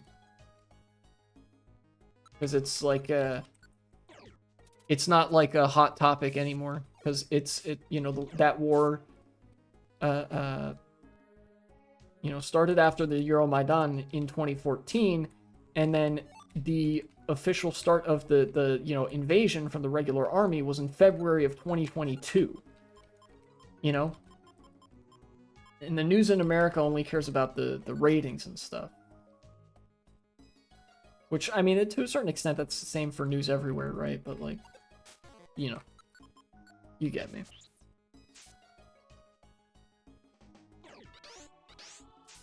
Also, the United States being very friendly to fascism right now doesn't tend to want to talk about when a fascist government does bad things. You know, which there's no shortage of in Ukraine because of Russia's like willingness to bomb civilian areas. But then also there's just like not that much change in the front lines, so another reason we don't talk about it, you know, American media being what it is. Man, Trump's like a child who's being persuaded by the divorced parents to give persuaded by their forced parents to go live with one of them. 6 or 7 total. It was 6 or 7 what? Yeah, haha, 6, 7 mentioned. Yeah, all well and good. Look, it's fine. We're not 12 years old on this live stream. Well, most of us aren't, so don't worry about it.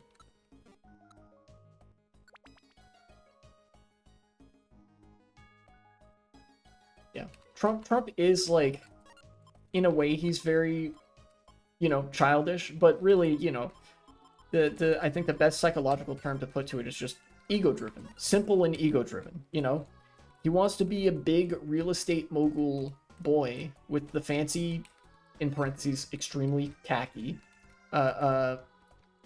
ballroom, right? And so like things are susceptible to change if Trump's ego gets involved, you know, which is in some ways like if you are a political leader who actually has a vision for the country, you should be ego-driven, because you know in politics there's no shortage of oppositional forces and oppositional interests that will try to stop you if and when you try to do something good, but not necessarily if you do something bad, you know.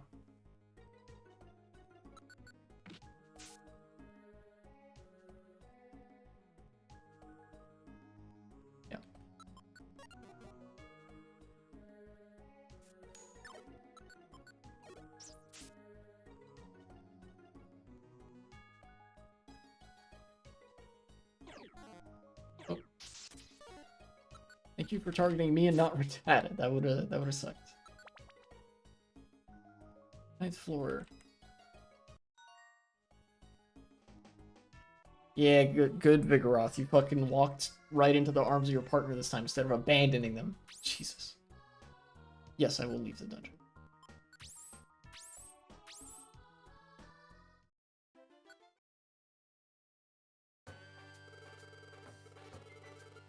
Gray Gummy. And 60 points. Cool. Now that that's done, save the adventure. I'm not going to Buried Relic if I can help it. I would really rather not.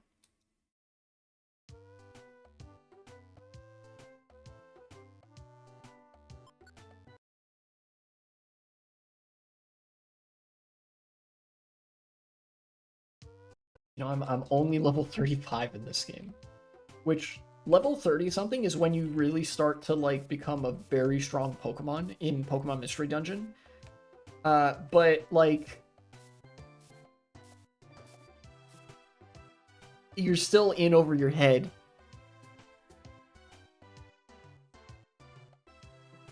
In some of the late game dungeons.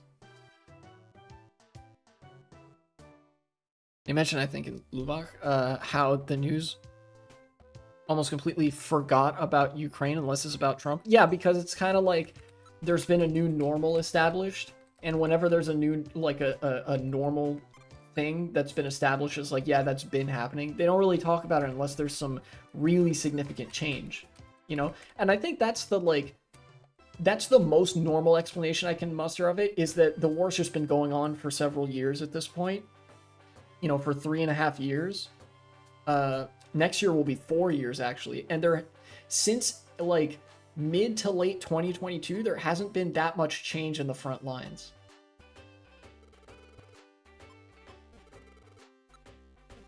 You know, it seems like there's kind of a stalemate.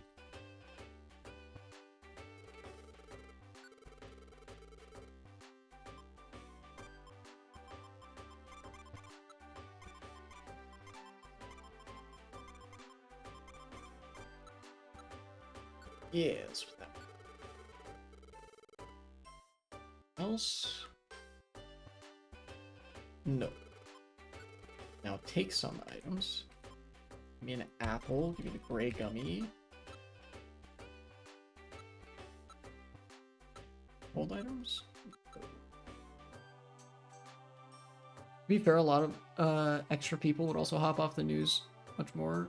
There's such a big steady wave of bad news involving war. Yeah, that's true. You know, one of the ratings considerations is like if all you see in the newspaper is like news about a war that's been dragging on, for years, and has been like making everything worse in the area and is like constantly draining resources, that would shape a lot of people's political identities, both in negative ways and in ways that would be inconvenient to the interests that own and dictate what gets covered in the news. You know, there's just like, as crass as it sounds, there's just not much reason to cover the Ukraine war unless something happens. You know? Because it's like, it's almost just like there's a peacetime liberal democracy where nothing ever happens, and then there's Ukraine embroiled in a war against Russia defensively, but where the front line is very stagnant, and that's just nothing ever happens, in parentheses, very violent. You know?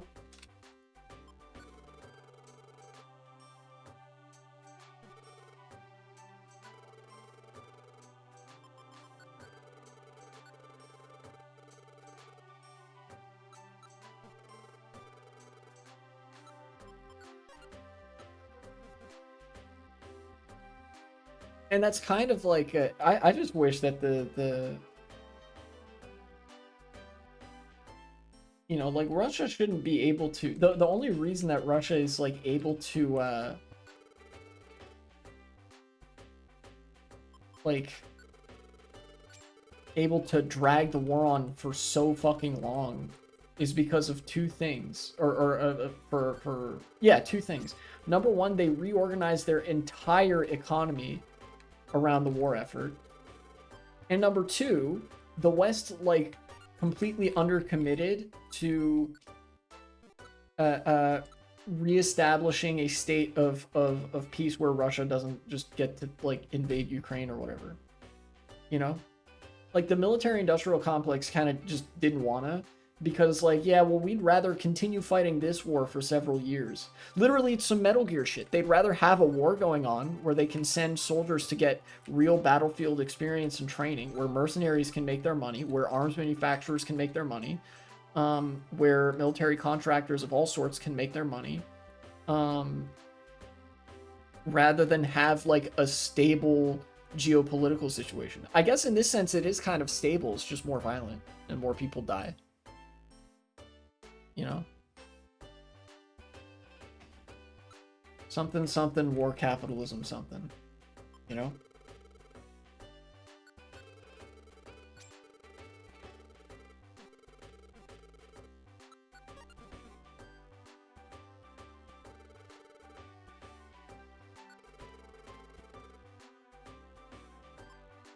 Wait, these huge apples. That away.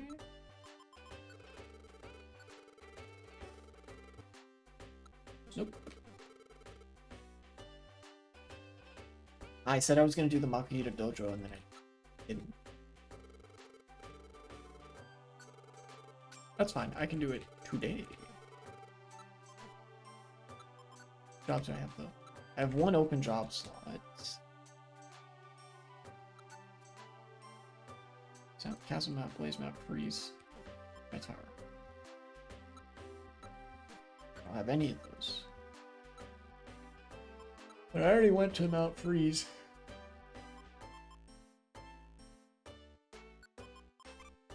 No, I didn't need to accept that. Let me see the details. Escort for some money. Let me delete that and see what the other one is. If you delete a job that was like just on the bulletin board, it just goes back to the bulletin board. Hurry, Blaze, rescue mission. Also C rank is not an escort mission. So I will take that one. Sorry. Not a huge fan of the escort missions. I'm gonna go, let's see. Order of operations here is... Did I check the mail already? I did. Visit team members, eat the gummies and stuff. Then check around town to see if like if there's more story progression, like post-game story progression. Then go to the Makihita Dojo. because there's some like good training and stuff there.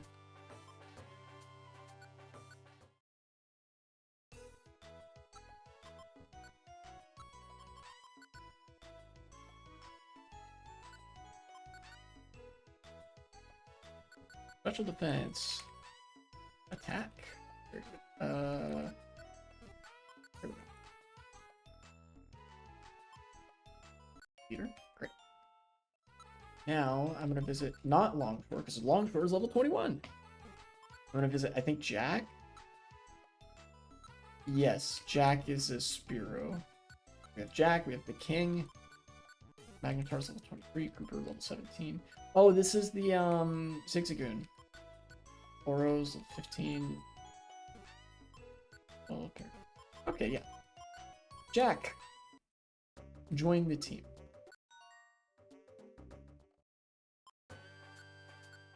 Reach him on team base.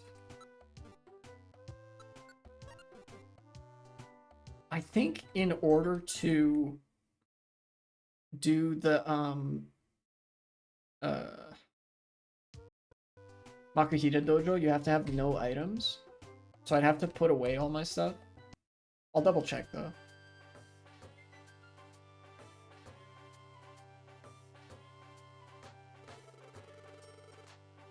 Go train. Where do I want to train? Normal maze. Team Rumble Rock. What?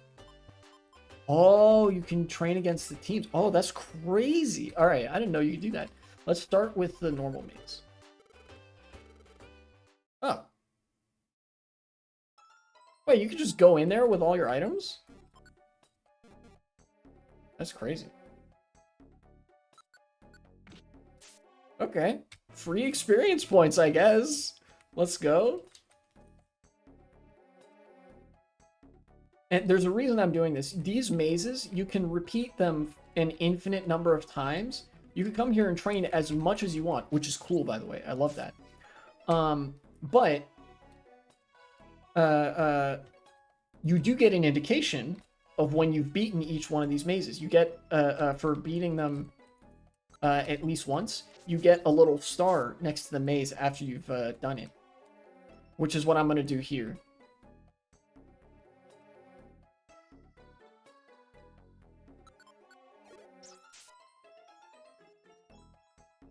And I think each maze has 3 floors, if I'm not mistaken. How I do love me a maze. Yeah, true. The mystery dungeon mazes are quite nice. I think they actually... Each one of these mazes in the Makuhita Dojo comes with like a little boss fight. But in the next games, despite removing the boss fight, the mazes become harder. I think the levels scale a bit harder in the mazes in the later games. Yeah, here it's the same level. I'm earning the same amount of experience each time. The levels scale harder, and there's 5 floors instead of, I think it's 3 in this game. Yay!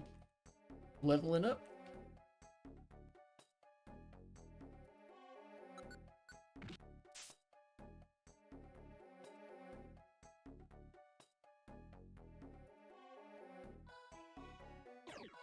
There is also a distinct penalty for staying in one of these mazes too long.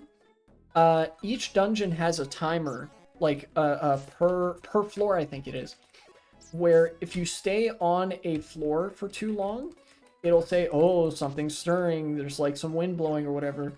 And then I don't think I've tested it myself, but I think I've seen somebody else test it. If you let the wind actually pick up in the dungeon, you just lose. Like, if you stay on one floor for too long, the game decides, all right, we're summoning a giant gale of wind to blow you out of the dungeon entirely. Like, you're banned. And then you just lose. Which is crazy. Yeah, see, 3 floors, there's a little boss fight. It's not really difficult, like, at all.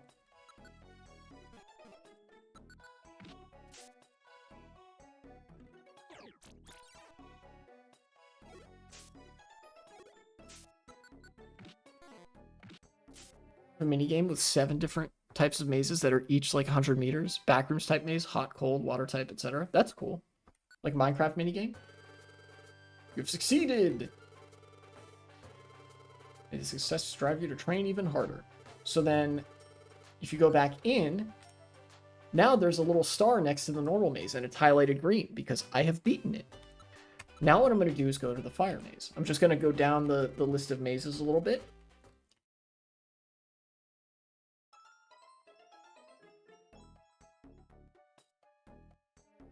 This will be good training for Jack the Spearow. And yes, that was intentional. I am definitely a nickname person with respect to Pokemon games. Review my big horror themed game with a ton of secret levers, mobs, and items. That sounds fun.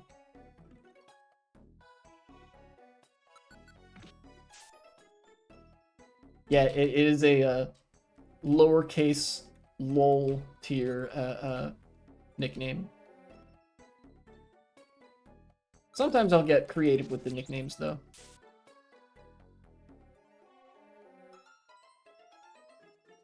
Like with that Minun that I named Quark.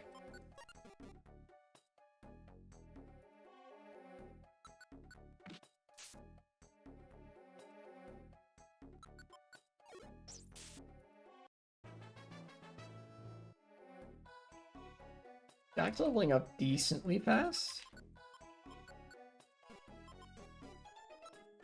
Not as fast as Zigzagoon, I think, but fast nonetheless. And now there's lava. This is the kind of terrain where you don't actually want a the like all-terrain moving thing. Unless you have like a what is it, a Rost band. Wait a minute. Because if you're not a fire type and you walk over the lava, like if you use an absolute move skill or whatever those skills are called to walk on lava as a non-fire type, you get burned, which damages you every so often, and your attack gets cut in half. But if you're holding an item to prevent you from getting burned, I think you could just do it. You could just like walk on lava, no problem, in this game. Because a fire type sure can.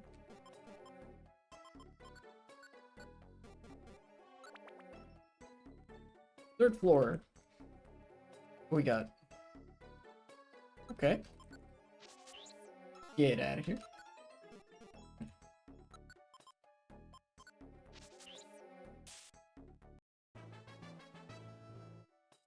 It's just me or a ton of people's birthdays in the fall.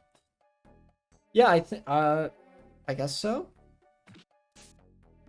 I mean, spring tends to be the time, like winter is kind of a dead time. Like, you know, everybody's holing up for the winter, right? And then spring is when like everybody comes out and does all their shit, right? Like March, April, May. And so that's when like social interaction gets really rekindled, which includes people hooking up and having they kids or something. So it wouldn't surprise me if like there are a lot of people born in like the December, January, February sort of range, you know?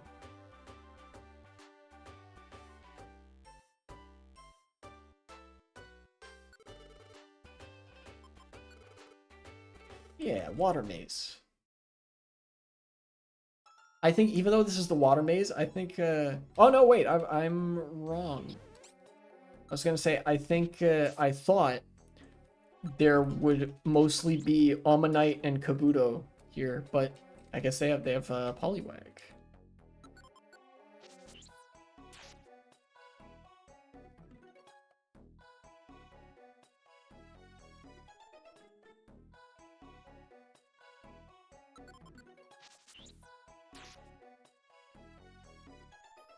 Is it just Poliwag? It'd be a little bit disappointing if it were just Poliwag. Give me some Slowpoke or something. Or even Magikarp. I don't know.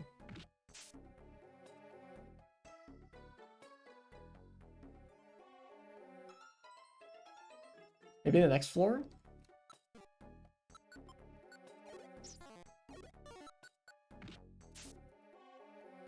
That's what I think too. But I know almost no one whose birthday's in the winter. A lot of people who were born in October, November. Interesting. Which would mean January, February, like... Eh.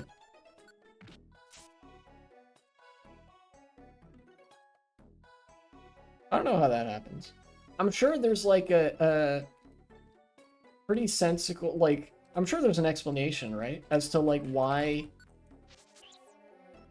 people, you know, do it raw in like January, February disproportionately relative to like other months of the year or whatever. I couldn't tell you what that explanation is. I'd probably need a degree in, you know, the sociology of seasons or a degree in. I'd probably need to know something about the sociology of, you know, different seasons and like how the social character of communities changes based on what season it is.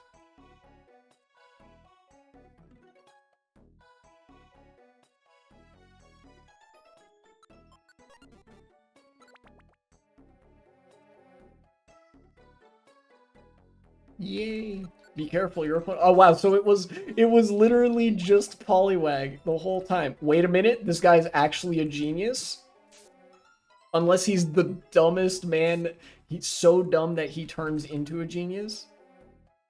You remember that one time that like the Pokemon used a long-range attack and accidentally aimed it at his homie, and his homie actually turned around to look at him like, the fuck?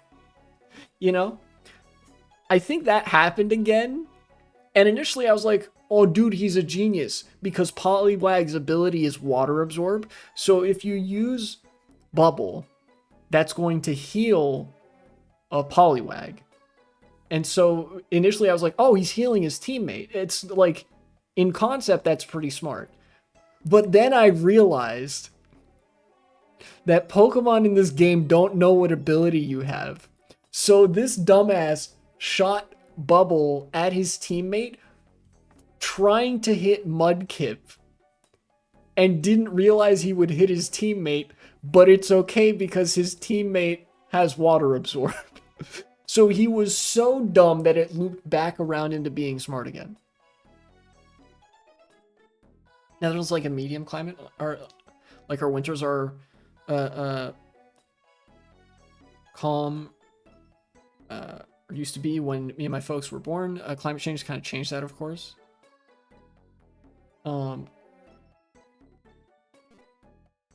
Yeah, winters in well, winters are not very calm here. They're not as cold, I think, as some places in Europe. Europe is surprisingly north relative to America. Like, I've since moved. I no longer live in Virginia. But Virginia, the state of Virginia, like where DC is about as far south as like Spain. Here, let me see if I can find, here, hold on. Latitude map. Let's see, images. Where's a good map for this? Maptitude, sure, whatever.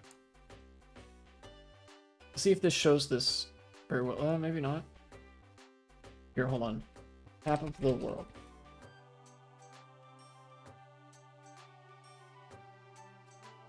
Maybe not Google Earth. I was gonna say that's gonna not show what I need to show is actually a flat projection. I actually kind of need a flat projection for this. World map. Give me that. What do you got, Wikipedia? Oh, this is great. This is actually great. So, if I had, yeah, okay. You see here, this is the Potomac River. You see this river? this is about where Washington, D.C. is, somewhere in here. It's like there.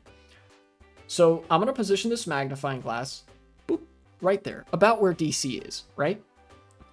Now, with the arrow keys, I'm going to navigate over this way.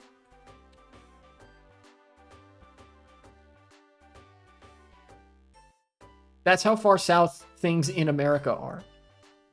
Here, let me even go to like one of the northernmost points in the lower 48, right? Here is northern central Maine. This is the most far north you can get in the lower 48, right? Being the continental 48 states of America, right? I'm going to position the magnifying glass right there. This would be considered as far north as you can go without like going to Alaska, basically. Let's see where this puts us.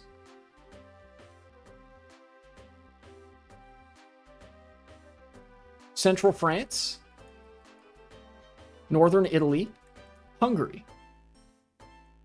and Romania. So right about here, this is the northernmost point in the continental United States, barring Alaska, is about here. And the capital would be about down here.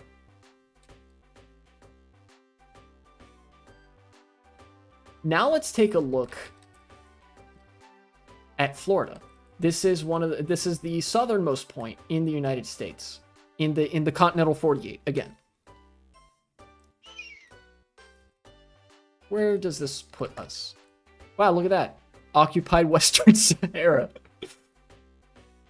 So the southernmost point of the United States would be about here, and the northernmost point of the United States would be about here. And the Netherlands is up here, right? So winters in the United States, got those water streams or wind waves from the southwest. That is true. What is it, the Gulf Stream? Warm water actually comes up the coast of the United States this way. So we're getting warm water from down here, you know? And then the Gulf Stream goes like north, it goes over here, and then the water cools, and then Europe gets cold water here. So like the Gulf Stream comes down, and this is all cold water from the Gulf Stream. So yeah, the same point in Europe will be significantly colder than in America. I think I remember that correctly. That's the reason we're so much different. Yeah, geographically, there's a number of reasons that Europe is very different from the United States. I will say winters are much calmer in Europe, but they're much colder too. Europe tends to have a lot calmer weather than the United States because of like various geographical factors. You know, we get more severe tornadoes. Wind blows a lot more heavily. Think about the steppes of Asia and how hard the wind must blow over there because there's no trees to stop it. How heavily forested Europe is relative to like the steppe grasslands of Asia. America by landmass is like 30% steppe grasslands.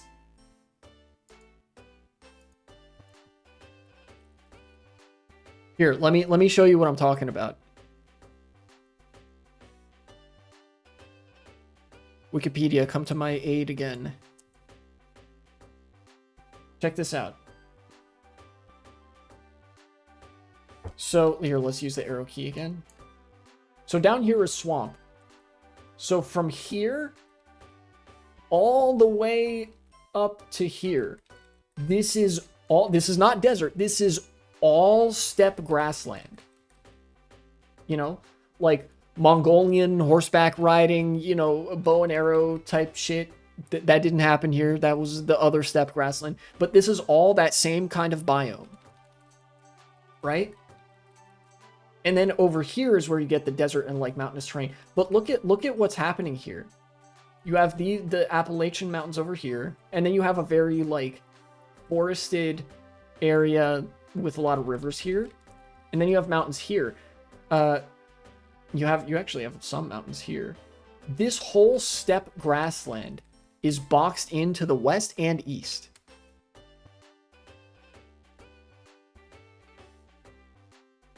So this area is hella windy all the time.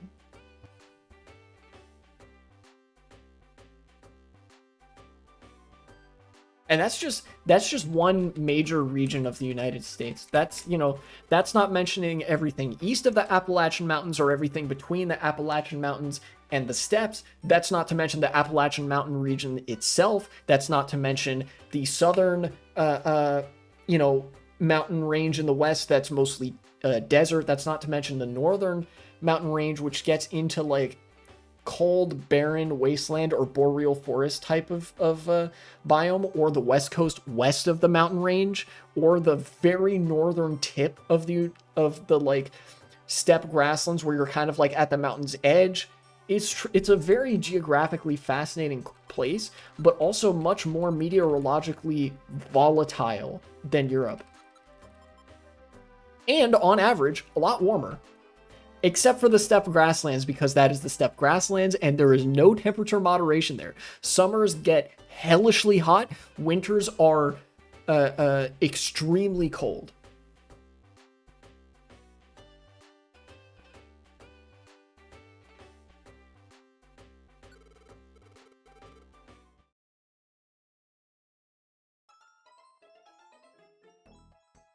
Makes sense. Y'all didn't become the bike place. It actually doesn't make, well, I mean, it does make that much, it does make sense, but not for geographic reasons. The United States actually has everything going for it geographically, more so than Europe. If you look at Europe, you can see just how many places are separated by mountains. If anything, there's more reason for the United States geographically to have well-developed train and bike infrastructure than Europe. There's just so much in the way of economic resources and materials in the United States with which to do that. The difference is mostly the way in which the United States developed. Because the United States developed so fast, like I was mentioning earlier, that meant a lot of homesteading happened, you know? So it was like, you know, that suburban kind of development grew from like people going and planting a stick and saying like, yep, this is my land now. And the government was like, yep, that's your land. And a good 2/3 of the United States by landmass was settled like that. Just by rando families, individuals, and like groups. Some of them powerful, some of them not. Most of them relatively wealthy. Going and saying, all right, I'm staking my claim. This is my land now. And it was part of like a government settlement program. Also part of a massively genocidal program. But nonetheless, it is one of the reasons that we don't have like bike infrastructure in this country. Because everything developed from that basis. You know, west of the Appalachians, basically. And even some east of the Appalachians.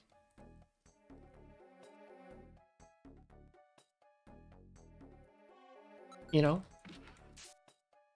Whereas Europe has had like towns that the process of a town or settlement being created happened so much more communally and long ago in Europe relative to America, right? You pick a given town in Europe and it's likely to have been there for hella long.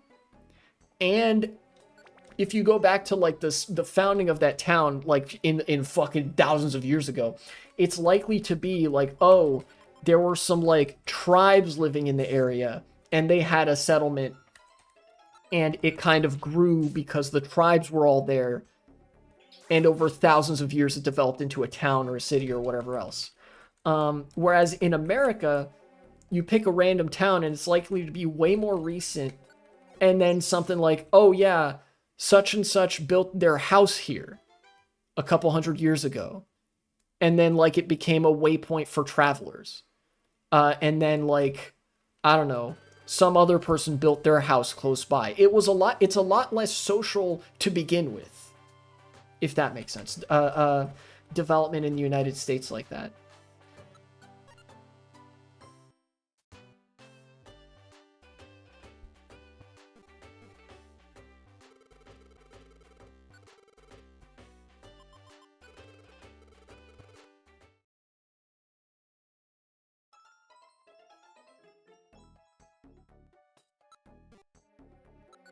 Take care of you first.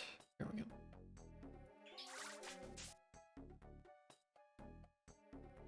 Spiro's just kind of along for the ride.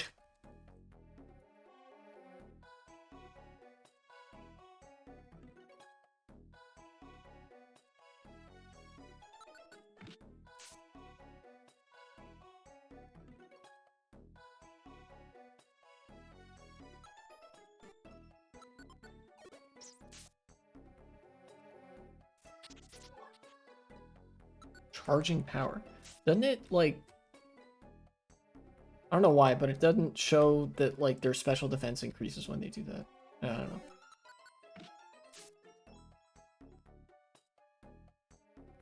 Maybe that wasn't a thing in Gen 3? Whatever. Surely this place doesn't just have Voltorb. Like, I know for a fact there are 2 more electric types that I've run into, or 3 more actually. 4 more that are not Voltorb. 5 even. Got Elekid, the Mareep line, Plusle and Minun, and fucking Electrike. I don't know why it's only throwing Voltorb at me.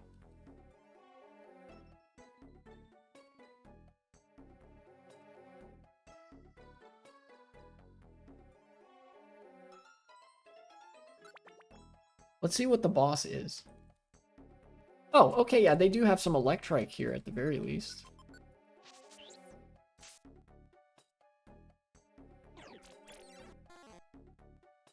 Right, soundproof.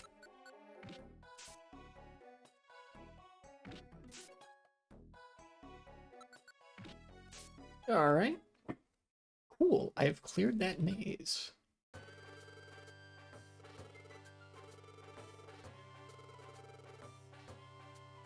Nice. We'll go train. 5. There are 17 type-themed mazes, and then 4 team challenges. Okay. I'm gonna fight Team Hydro just to see how in over my head I am, if at all.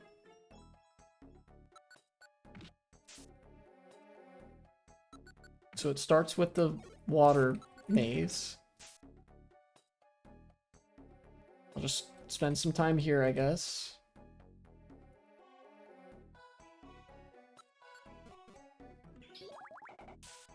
Okay.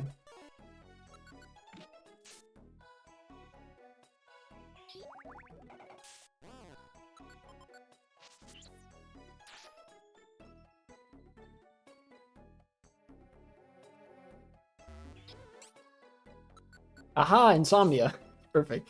I was prepared to be like, oh no, I gotta go sleep and then watch this for several turns. I'm always pleasantly surprised to discover that I have insomnia, the insomnia skill enabled.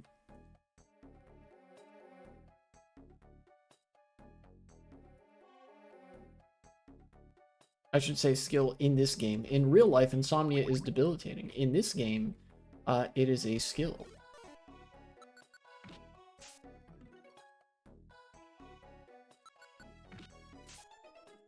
Get out of here, Poliwag.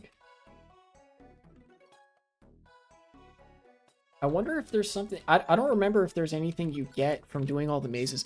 I know in Pokemon Mystery Dungeon Explorers of Time, Darkness, and Sky, you do all the mazes to unlock the secret maze, like the final maze or whatever. Oh, I might be in way over my head. Unironically, thank you, Spiro. We might end up needing that. Oops. Yep. Oh, recoil damage. Cool. Oh, thank you.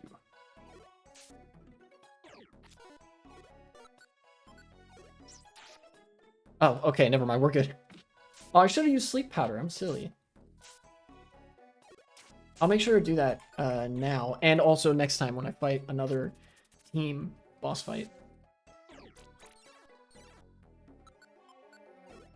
Thank you for that. Get him out of here. Okay, cool.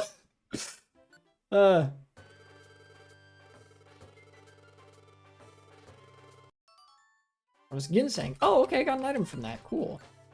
I need to go get Spiro back on my team again.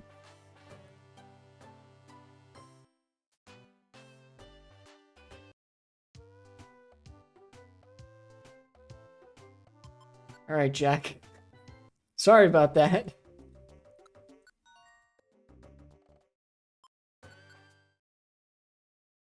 I'm gonna actually save the game now that I've done a bunch of those mazes. Those are cool.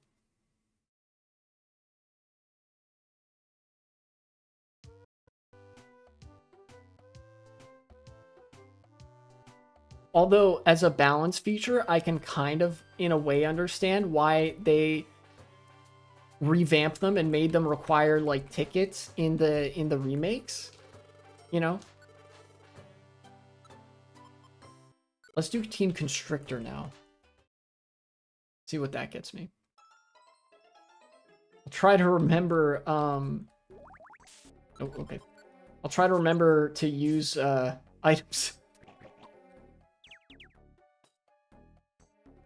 Okay, I'm assuming that Confusion Trap is a preview of things to come.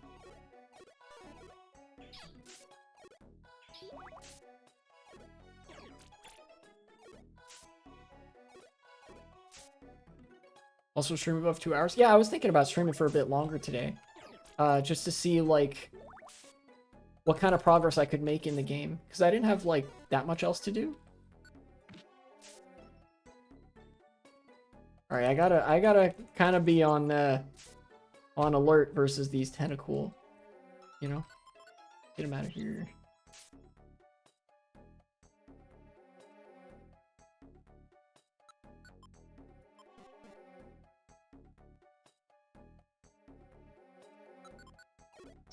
Get out of here. And I am still trying to level up Jack, kind of. Alright. I can't believe I didn't do any of these until post-game. That's kind of crazy. Alright. That was all the first floor. What do we got this time?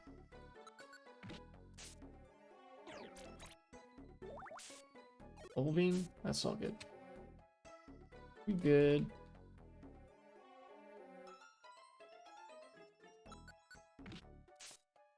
Okay. No, dude. I'm loading state for that.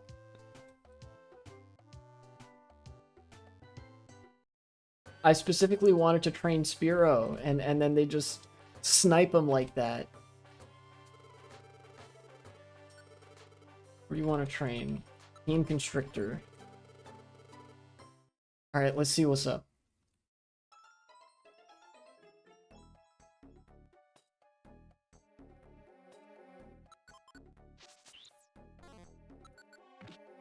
Get out of here, Tentacool. Well, true to the name, he used Constrict.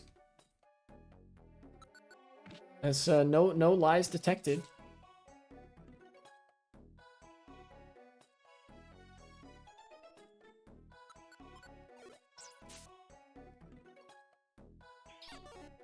Get your silly ass out of here.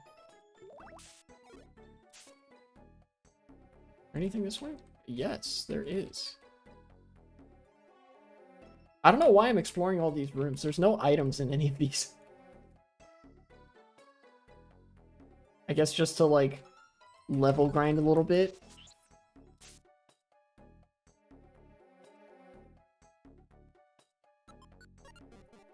Okay.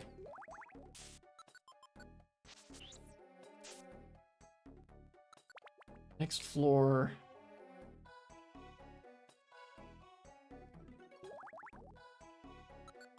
Okay. Bottom.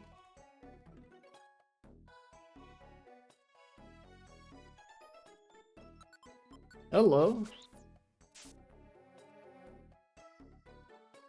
Oh, there's a bunch of you in here. Okay.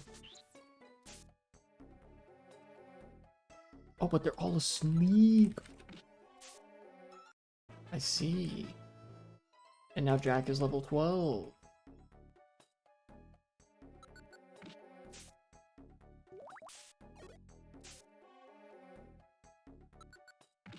Aha! They tried to get me with the draining trap or whatever. Level 36. Cool. Let's go. What do we got? One of those. Yep. Okay. Oh, okay. Well, this one seems a little bit easier than the other one.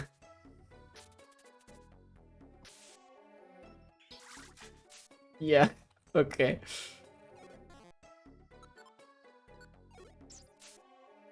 All right. Uh, can't believe I did the hard one first. Insane again. What's your favorite type of content on YouTube? That's a kind of difficult thing to answer.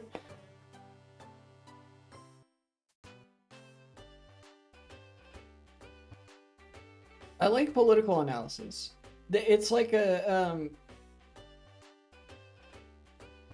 I consume that probably more than anything else by watching the news or watching whatever, like, politics YouTube or whatever.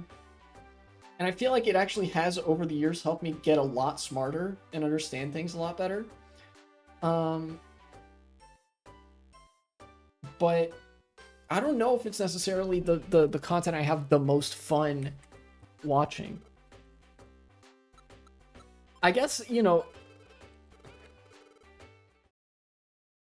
if I had to identify a type of content in the broadest possible sense that I think is my favorite, I think, like, myself as well as many other people are, like, drawn to the parasocial.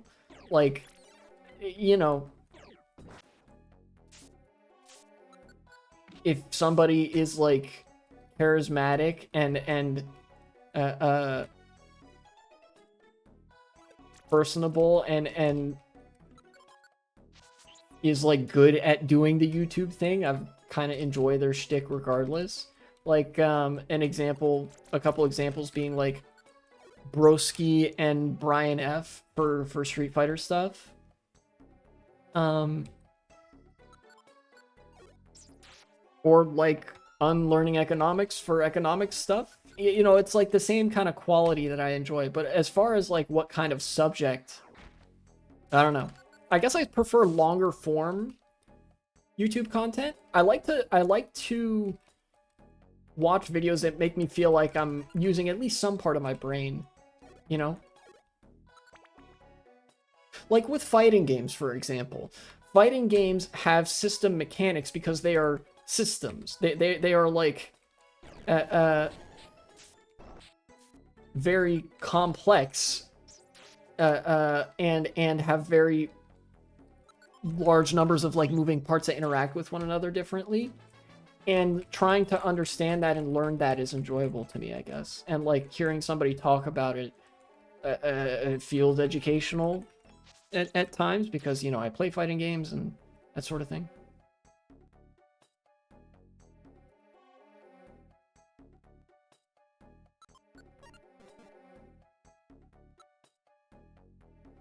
Okay. What do we got? Team Rumble Rock. Oh. I thought this was going to be a real team, but it's just not.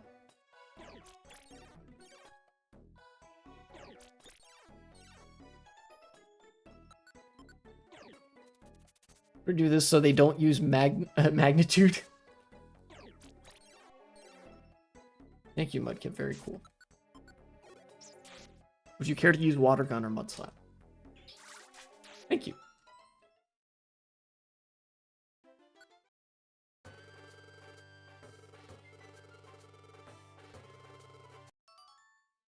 Ginseng. Ginseng. Not ginseng. Ginseng. Alright. I think maybe I will fight Team Shifty and then be done with the mazes. Do you prefer my videos to require brain cells to think as well? Yeah.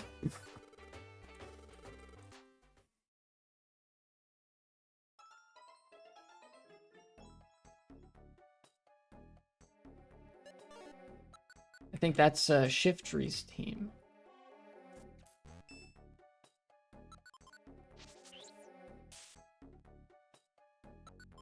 Getting 95 experience per Nuzleaf here. That's decent. It's okay, like, not the greatest.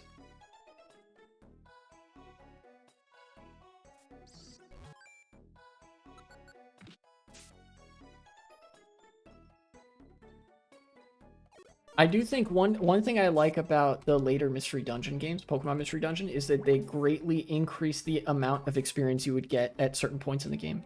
Whose politics vids? And what about like history, geography, philosophy? Those I enjoy as well. Anything in the social sciences, I think is a very educational, entertaining, like edutainment, you know, like content for my brain, you know. So like whether it's philosophy tube or like Vosh or unlearning economics or what's that guy? Urgently Firing has a couple good videos that I've seen. You know, like whoever else, right? Like there's a number of content creators that I think are a real good watch for learning about an issue. For example, I think Urgently Firing, and there was like one other of all things, like a car YouTube channel that I learned that like, yeah, one of the major indicators of the United States heading for economic tough times is the like gradually increasing price tag of automobiles. How like the used car market is basically gone. There's no used car market really in the United States because that's also owned by like the dealerships and stuff. There was this whole web of like corporate nepotism and very aggressive used car buybacks that they did to capture the market. And now as a result, cars are super expensive to the tune of like $100,000 for like a moderately good quality car, by the way. You know, like even a regular bare bones sedan, it would run you like 30 to 40,000. You know, that's more than some people earn in a year. And that's one of the things that we rely on other countries for pretty heavily. So that's, you know, that is being affected by the increasing economic volatility spurred on by this administration and so on. You know, and not just that, but like that very much being a factor. You know, so it's like I subscribe to a number of content creators that I might or might not recommend. You know, Vosh, Hassan. Hassan is a really good one for political entryism. You know, that's why I always raid him. Well, also because he's the most consistently live channel out of the channels that I usually go to, and increasingly lately, I'll feel like not that comfortable rating somebody like Moki or Cody because increasingly I'm talking about politics and they don't really do that. You know, they're playing the game and I'm playing a game too, but like, you know.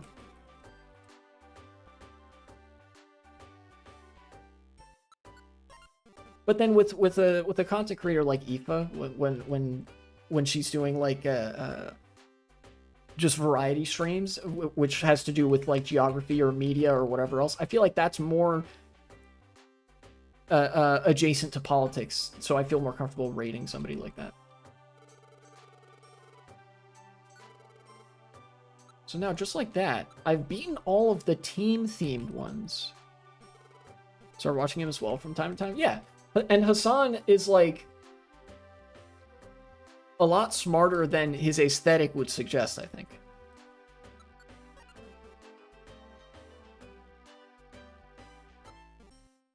Though sometimes, I'm not gonna lie, some of his takes on Europe are kind of harebrained. Although it is actually really fucking cool that he did an interview with Jean-Luc Mélenchon, which is the leader of the French Left Party. That was really cool.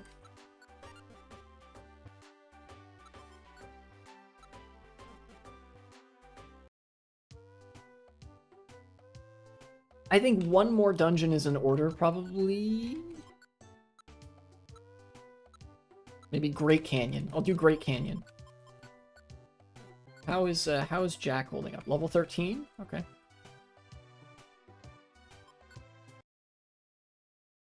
Let's see if I can't knock out Great Canyon.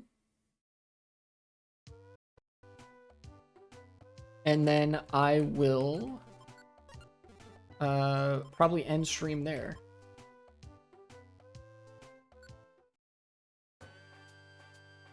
Yeah. Great Canyon.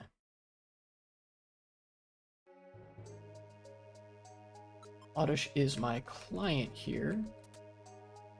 It's an escort mission, I think, to the 9th floor? Yes.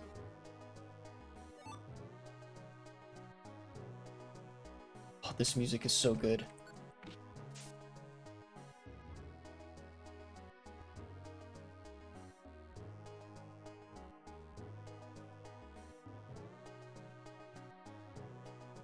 Pokemon Mystery Dungeon has, like, really, really nice music.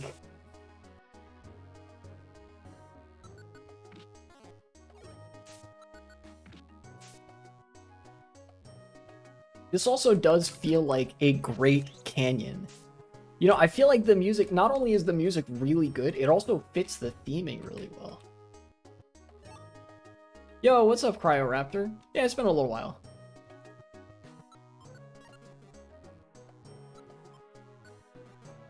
Oh, I should mention it's possible that the Eurobros are gonna have like an even worse matching schedule with my streams because what is it? Daylight savings just happened in America. So like the clocks wound back an hour. So for me it is 4 o'clock in the afternoon, where ordinarily it would be 5, you know?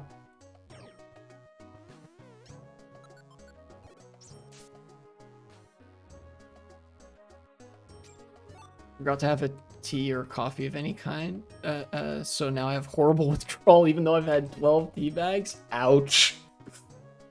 I'm sorry to hear that. Though on a related note, could not be me. I am allergic to caffeine. Please, Razorleaf, hit your target. He's right there. Thank you.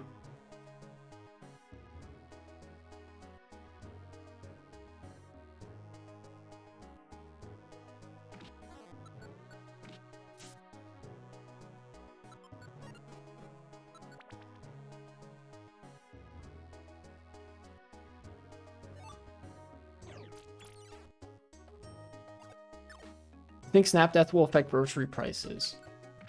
Probably. Oh, actually, yes, it does. Also, Junior 123097. Welcome, welcome to chat. Or should I just call you Junior or JR? Yes, Snap Death, like by definition, Snap having a lapse, however temporary, is going to affect grocery prices. Because it's something, Snap as a set of benefits is something that you can apply at a grocery counter, which means that if you have Snap, you get like a supplemental amount of money, a very pithy amount, by the way, but you can also use it to like take a certain amount off to cause increase or decrease. A grocery will be more expensive as a result of Snap not being around. SNAP is an acronym that means Supplemental Nutrition Assistance Program. It is basically like federal money goes out and says, okay, for people who are like poor enough, how won't demand lower? Yeah, because people will die. No, prices never decrease. How SNAP works is the government disperses money to people who are very low income. And when I say disperses money, it's very small amount of money. It's like 180 something dollars per month. Yeah, SNAP is food stamps. That is our food program in America.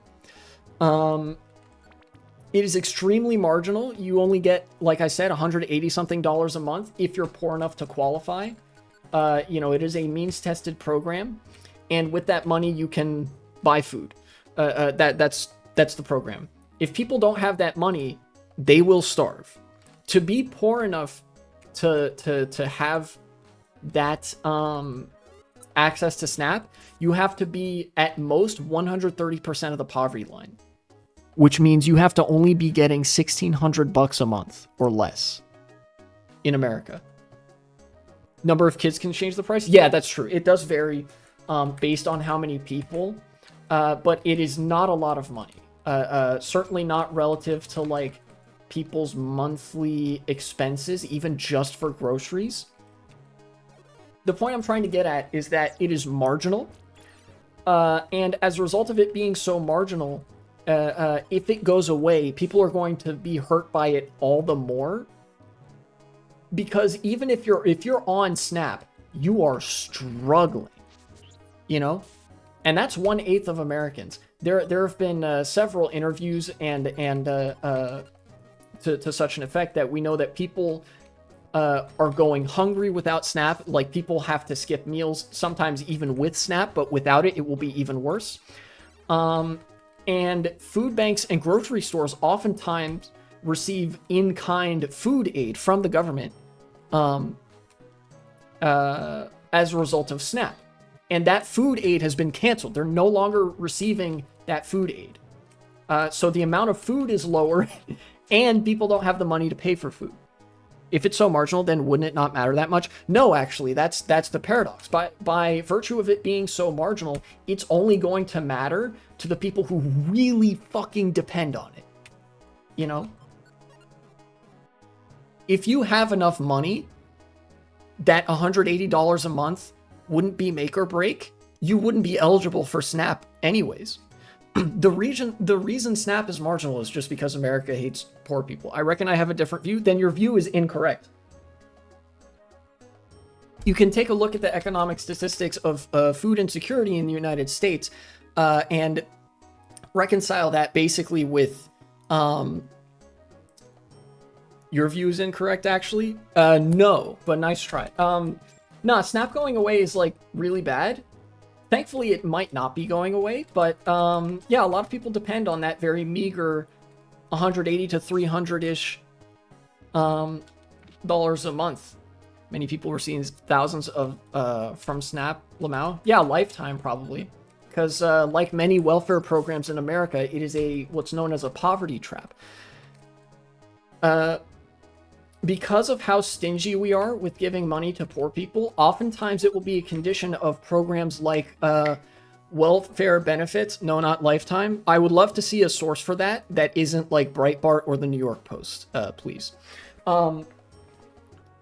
Because of stuff like disability, unemployment, and SNAP being extremely stingy, you have to be desperately poor in order to qualify. For example, in order to qualify for disability, you have to not own more than $2,000 in terms of assets, right?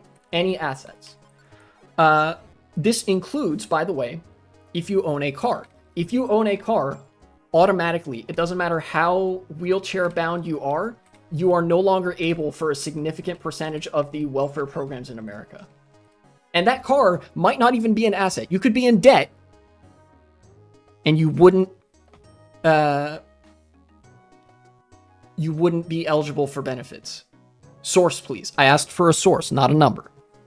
You can just make up any number you want. I would love to see a source. We deal in sources here. Newsweek, you say?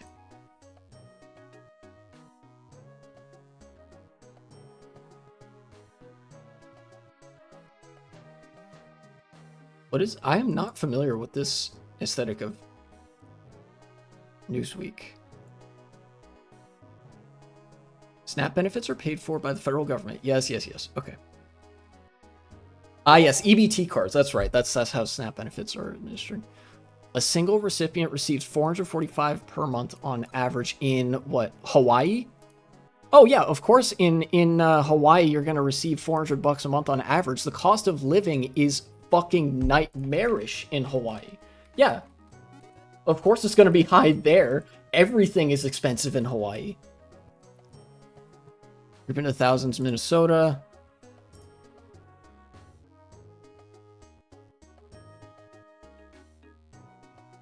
Average monthly SNAP amount per person, $261. That's Minnesota. SNAP, average monthly SNAP amount per person, $376. Shout out to Alaska, I guess. One reason, here we go. Why do recipients in some states get more than others? One reason is that benefit amounts are largely determined by recipients' income minus certain expenses. The Pew Research Center states, bro. So I'm going to just mute you. There you go. Because I can tell you're not going to respect the flow of chat and you're just going to keep spamming and gish galloping. That's okay. I can just debunk your claims one at a time because I set the pace here. Let's take a look at this Newsweek article. Largely determined by recipients' income minus certain expenses. Household size also factors into the calculation. I was right in my suspicion. So a lot of times a SNAP recipient wouldn't be a person, but rather a family. So none of what you said actually contradicts my point that per person, you could be getting, more along the lines of $180 per month. Because yes, it does, the amount does change if there are more people that rely on it. In places like Hawaii and Alaska, which are not part of the contiguous U.S., food costs tend to be higher. There you go. Than elsewhere, as a lot of the food is imported from overseas. Cost of food being higher in Alaska, okay, that makes sense. Cost of living in Hawaii in general is just really high, so that also tracks. According to USDA, when calculating how much SNAP should be awarded to recipients in 2022, they found that the average food cost for a family of 4 was 36% higher in Hawaii than the mainland and 52% higher in Alaska. So these numbers, the numbers of how costly food is in a given state determines how much people are eligible to receive from SNAP. Sunbuck scheme? Extra 100. Oh, was this during like the whole child tax credits thing? When was this article written? July 24? Okay, no, so this would have been after. I wonder what that is. 120 extra per qualifying child over the summer months. Oh, that's right. When school is out, kids no longer have access to lunch a lot of the times because kids rely on cheap or free school lunches. Yeah, this was the whole oh yeah, here's an extra stipend, which is still pithy, by the way, so that your kids don't starve. In all, more than 30 states are taking part, as well as DC, some tribal nations in the overseas U.S. territories. Guys, remember, there was a handful of red states, I think, that did not take part in this program.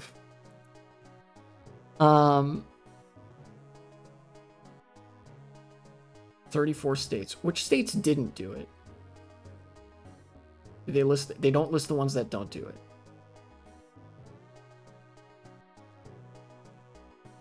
Early one I'm noticing is South Dakota. Yeah, okay. South Dakota and Oklahoma, 2 states instantly that you can see that did not participate in the, let's give kids extra money so they don't starve over the summer program. And that's it for the whole article. So yeah, anyways, SNAP going away would be bad because it's like a few $100 a month, which isn't much, but like that matters a lot. Especially when you consider like their answer to kids starving in the summertime was, here's $120 per month. Feed your kids. Like groceries are significantly more expensive than just that. Even just for one child, it like you push that pretty quickly.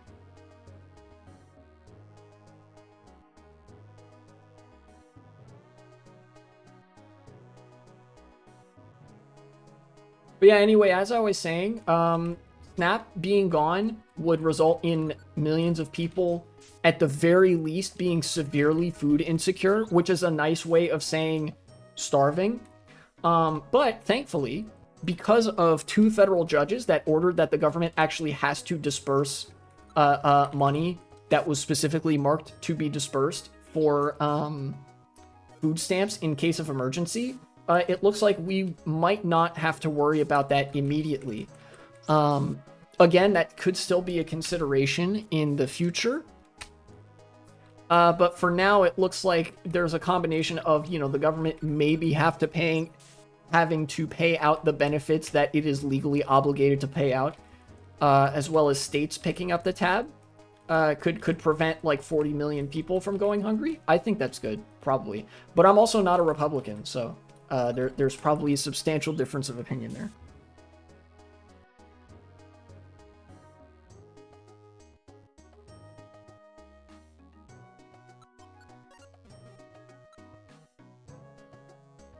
Anyways, I think I can unmute this guy now.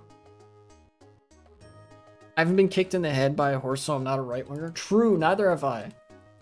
You know, maybe I'm being ableist towards right wingers, but I guess that's one kind of ableism I'd be okay with. You know.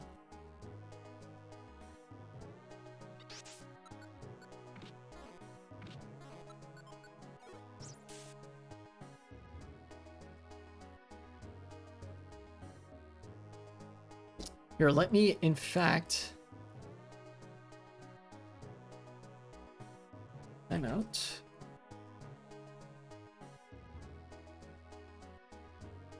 There you go.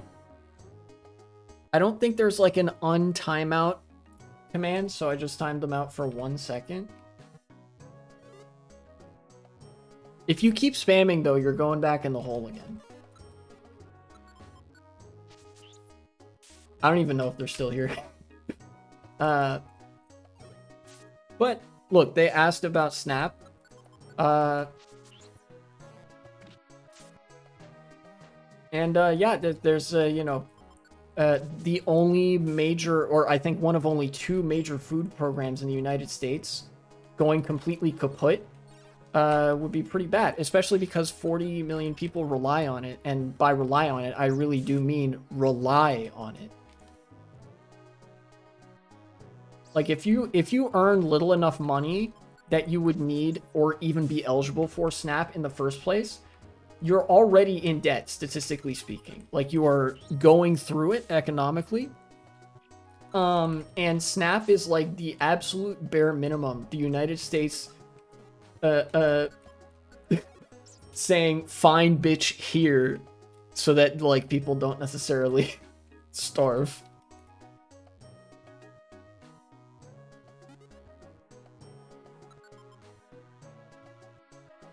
Dutchland is cool.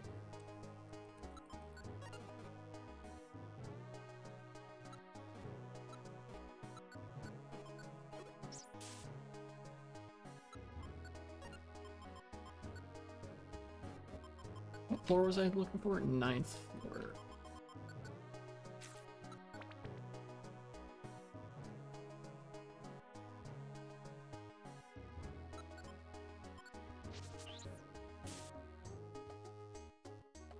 A few friends who lives in the housing projects in Boston. Ah, Sparkling Image Car Wash. Welcome back. Even if you live, you know what's kind of crazy?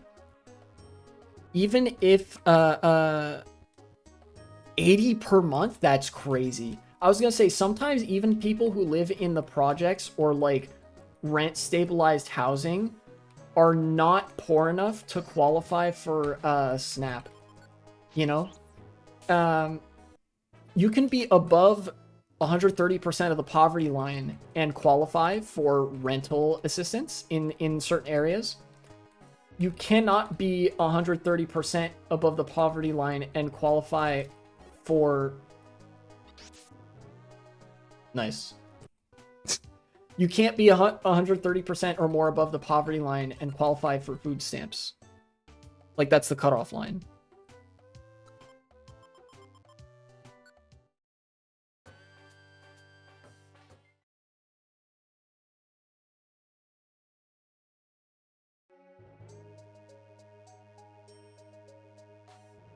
Yeah, Dutchland sounds cool. It also sounds like Deutschland. Because like, the fucking... what was it? It's like the German name for Germany.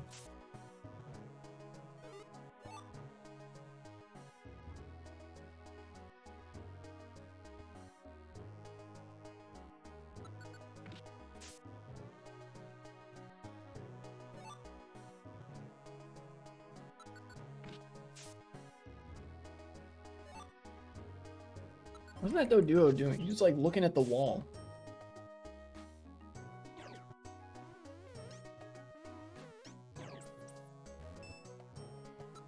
Get out of here, Dunsparce. Looks like I'm locked in this fucking canyon for longer. That guy distracted me just long enough to lose Oddish in the dungeon, and then Oddish got murked by Heracross because he kept running away from me. It also doesn't help that you can't control the tactics of your client if you're on like a rescue mission. I don't know why.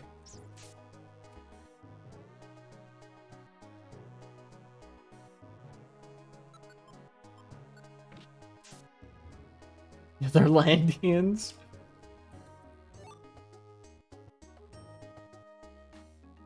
That would just mean like, well, I guess Netherlands is like a different way of saying low countries, right? Which is, I guess the Netherlands is like adapted from Dutch, but if you translate it literally into English, it just means low countries. Not as confusing as Americans. Yeah.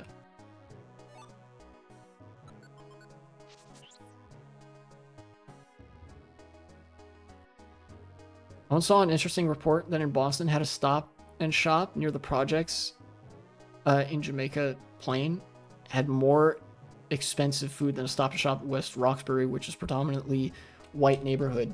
So like a food shop in the low income neighborhood, like low income where there would predominantly be like more minorities, had more expensive food than a shop in like a upscale, mostly white neighborhood. That's kind of crazy.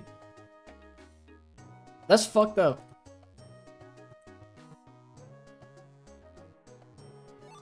I don't know why that would be though. No, you know what? Microeconomically, I could see why something like that would happen. If you're in an economically stable neighborhood, right? Like a more upscale, wealthy neighborhood, people are more consistently spending money, you know, and like they're spending more money without worrying about going broke.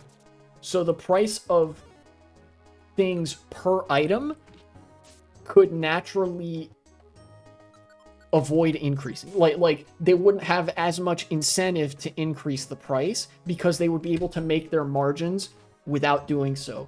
But in a poorer neighborhood where people are more strapped for cash and constantly have to live with a tightened belt, they don't really have money to spend, so the price per item could in some circumstances actually increase. And because of how markets work, I didn't get to fucking explain this to this conservative weirdo because they weren't interested in listening, because the moment I muted them, they fucking left. In a market system, prices never decrease. Once they have increased, they never decrease, you know? Unless it's for a fluctuating speculative asset. That's the only reason, by the way, that housing prices decreased after 2008. And they didn't decrease by that much, by the way. It was very, very momentary. Is because housing is so commodified that it's treated as, first and foremost, a speculative market asset that is to be invested in and gambled with, like gambling chips and you know, debt. But food isn't really like that. Food is still recognized as a different kind of market commodity in a broader economic sense. That's like, you know, it would be like a depreciating asset, I guess some fucking investor would call it, because like you buy food, you sell it again, it doesn't make it, you know, doesn't become any more expensive. Whereas the moment you purchase a house, that house has now gotten more expensive. It's the same thing about like buying a car, except with buying a car, the cost decreases the moment you drive it off the lot.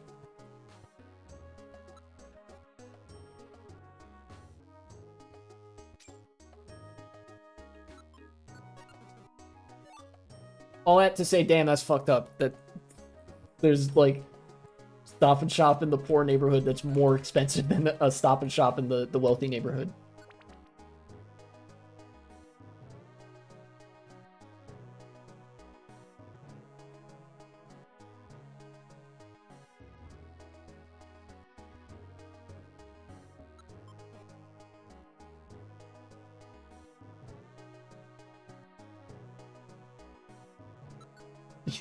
Yeah, that kind of is why D66 won. Yeah, you fucking, like, history in the Netherlands is spinning that wheel and blindly throwing darts at the board until you get a government that's incompetent enough that everybody eats the prime minister.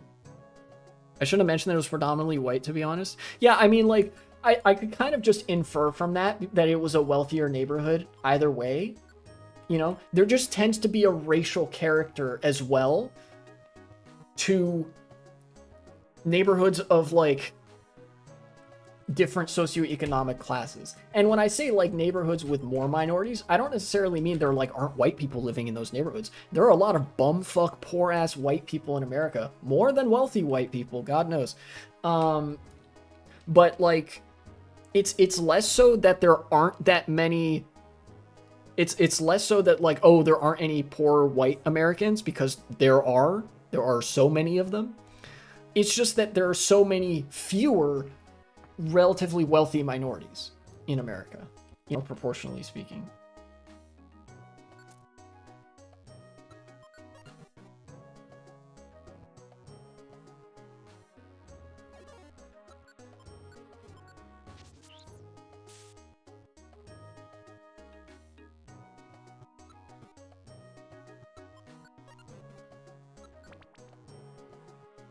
And due to the party leader participating in a big TV series, so he could look really smart, a simple human being. People really do love just seeing the political leaders on TV, huh?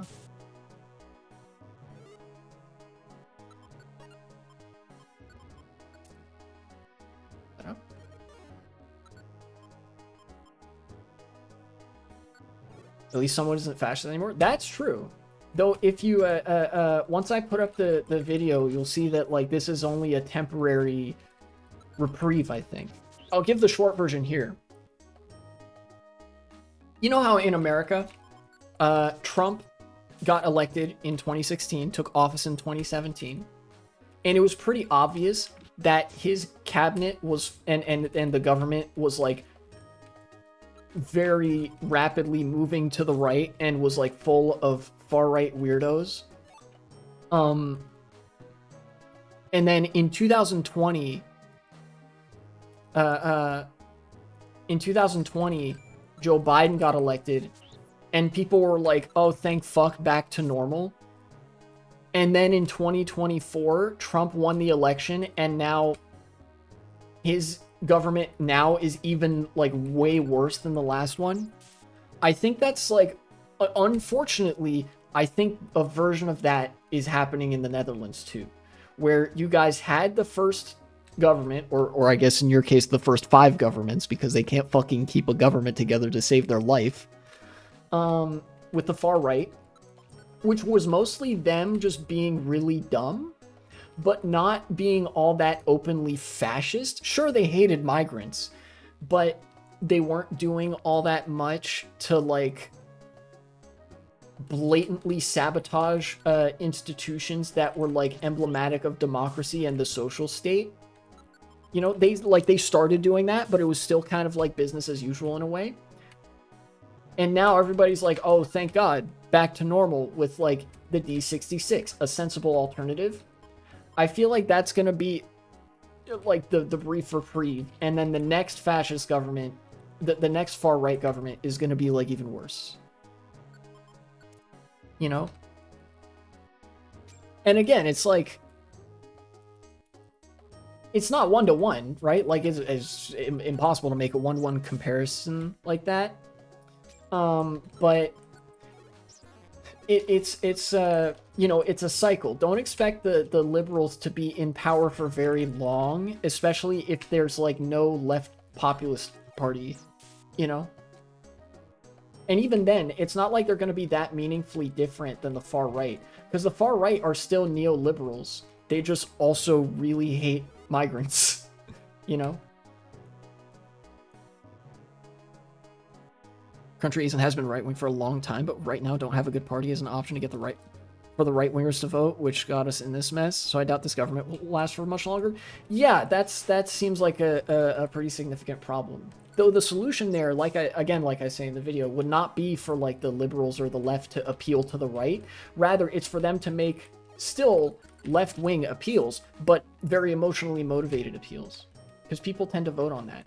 And look, people who say that they're conservative or whatever, these people will vote for a socialist if you give them the right narrative, you know? Like, there are people in America that voted for Donald Trump in 2024 and then voted for Alexandria Ocasio-Cortez, a social democrat, and voted for Zoran Mamdani, a socialist.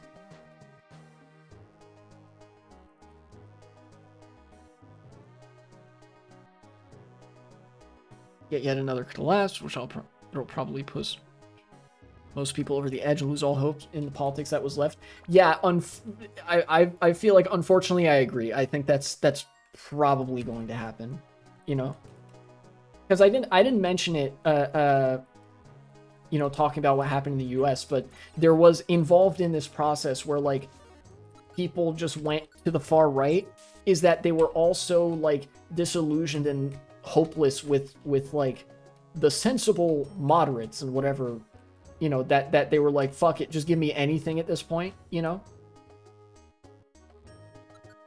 A lot of countries in Europe are experiencing that, just slower and on a little bit of a delay relative to America.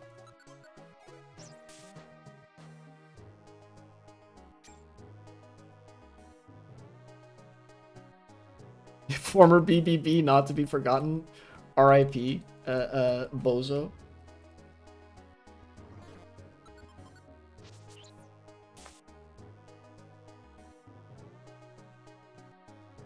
Man, they gotta be here somewhere.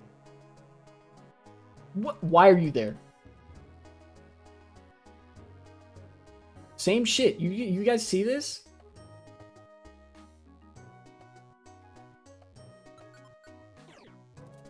Slackoff just fucking walked into the hallway for no reason.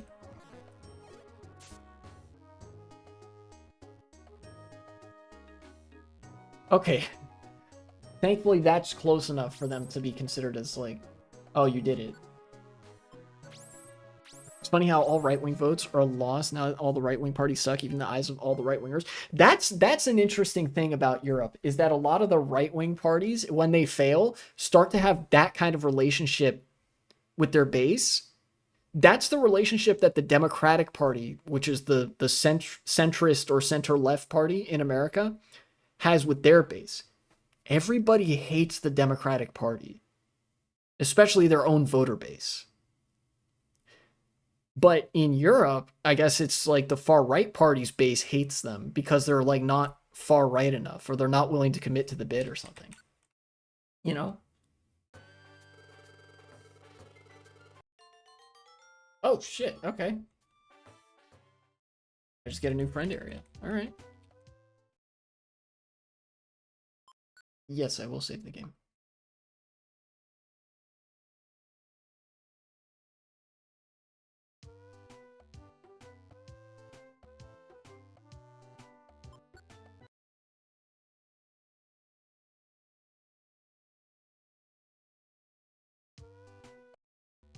Oof. What a stream. I think I made some progress. I unfortunately didn't get any other story events to trigger.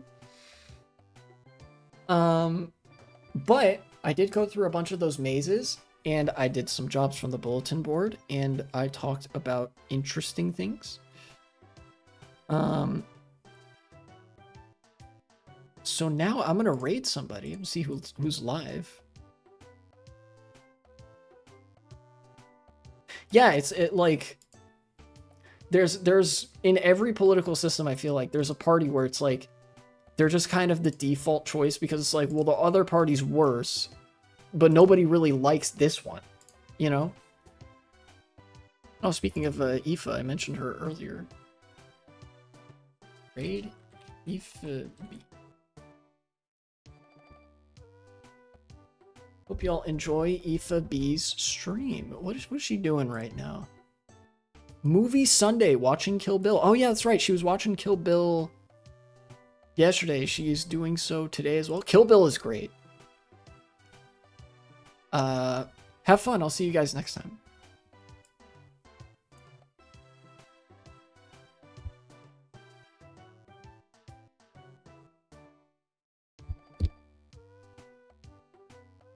Something that was buried in Darien.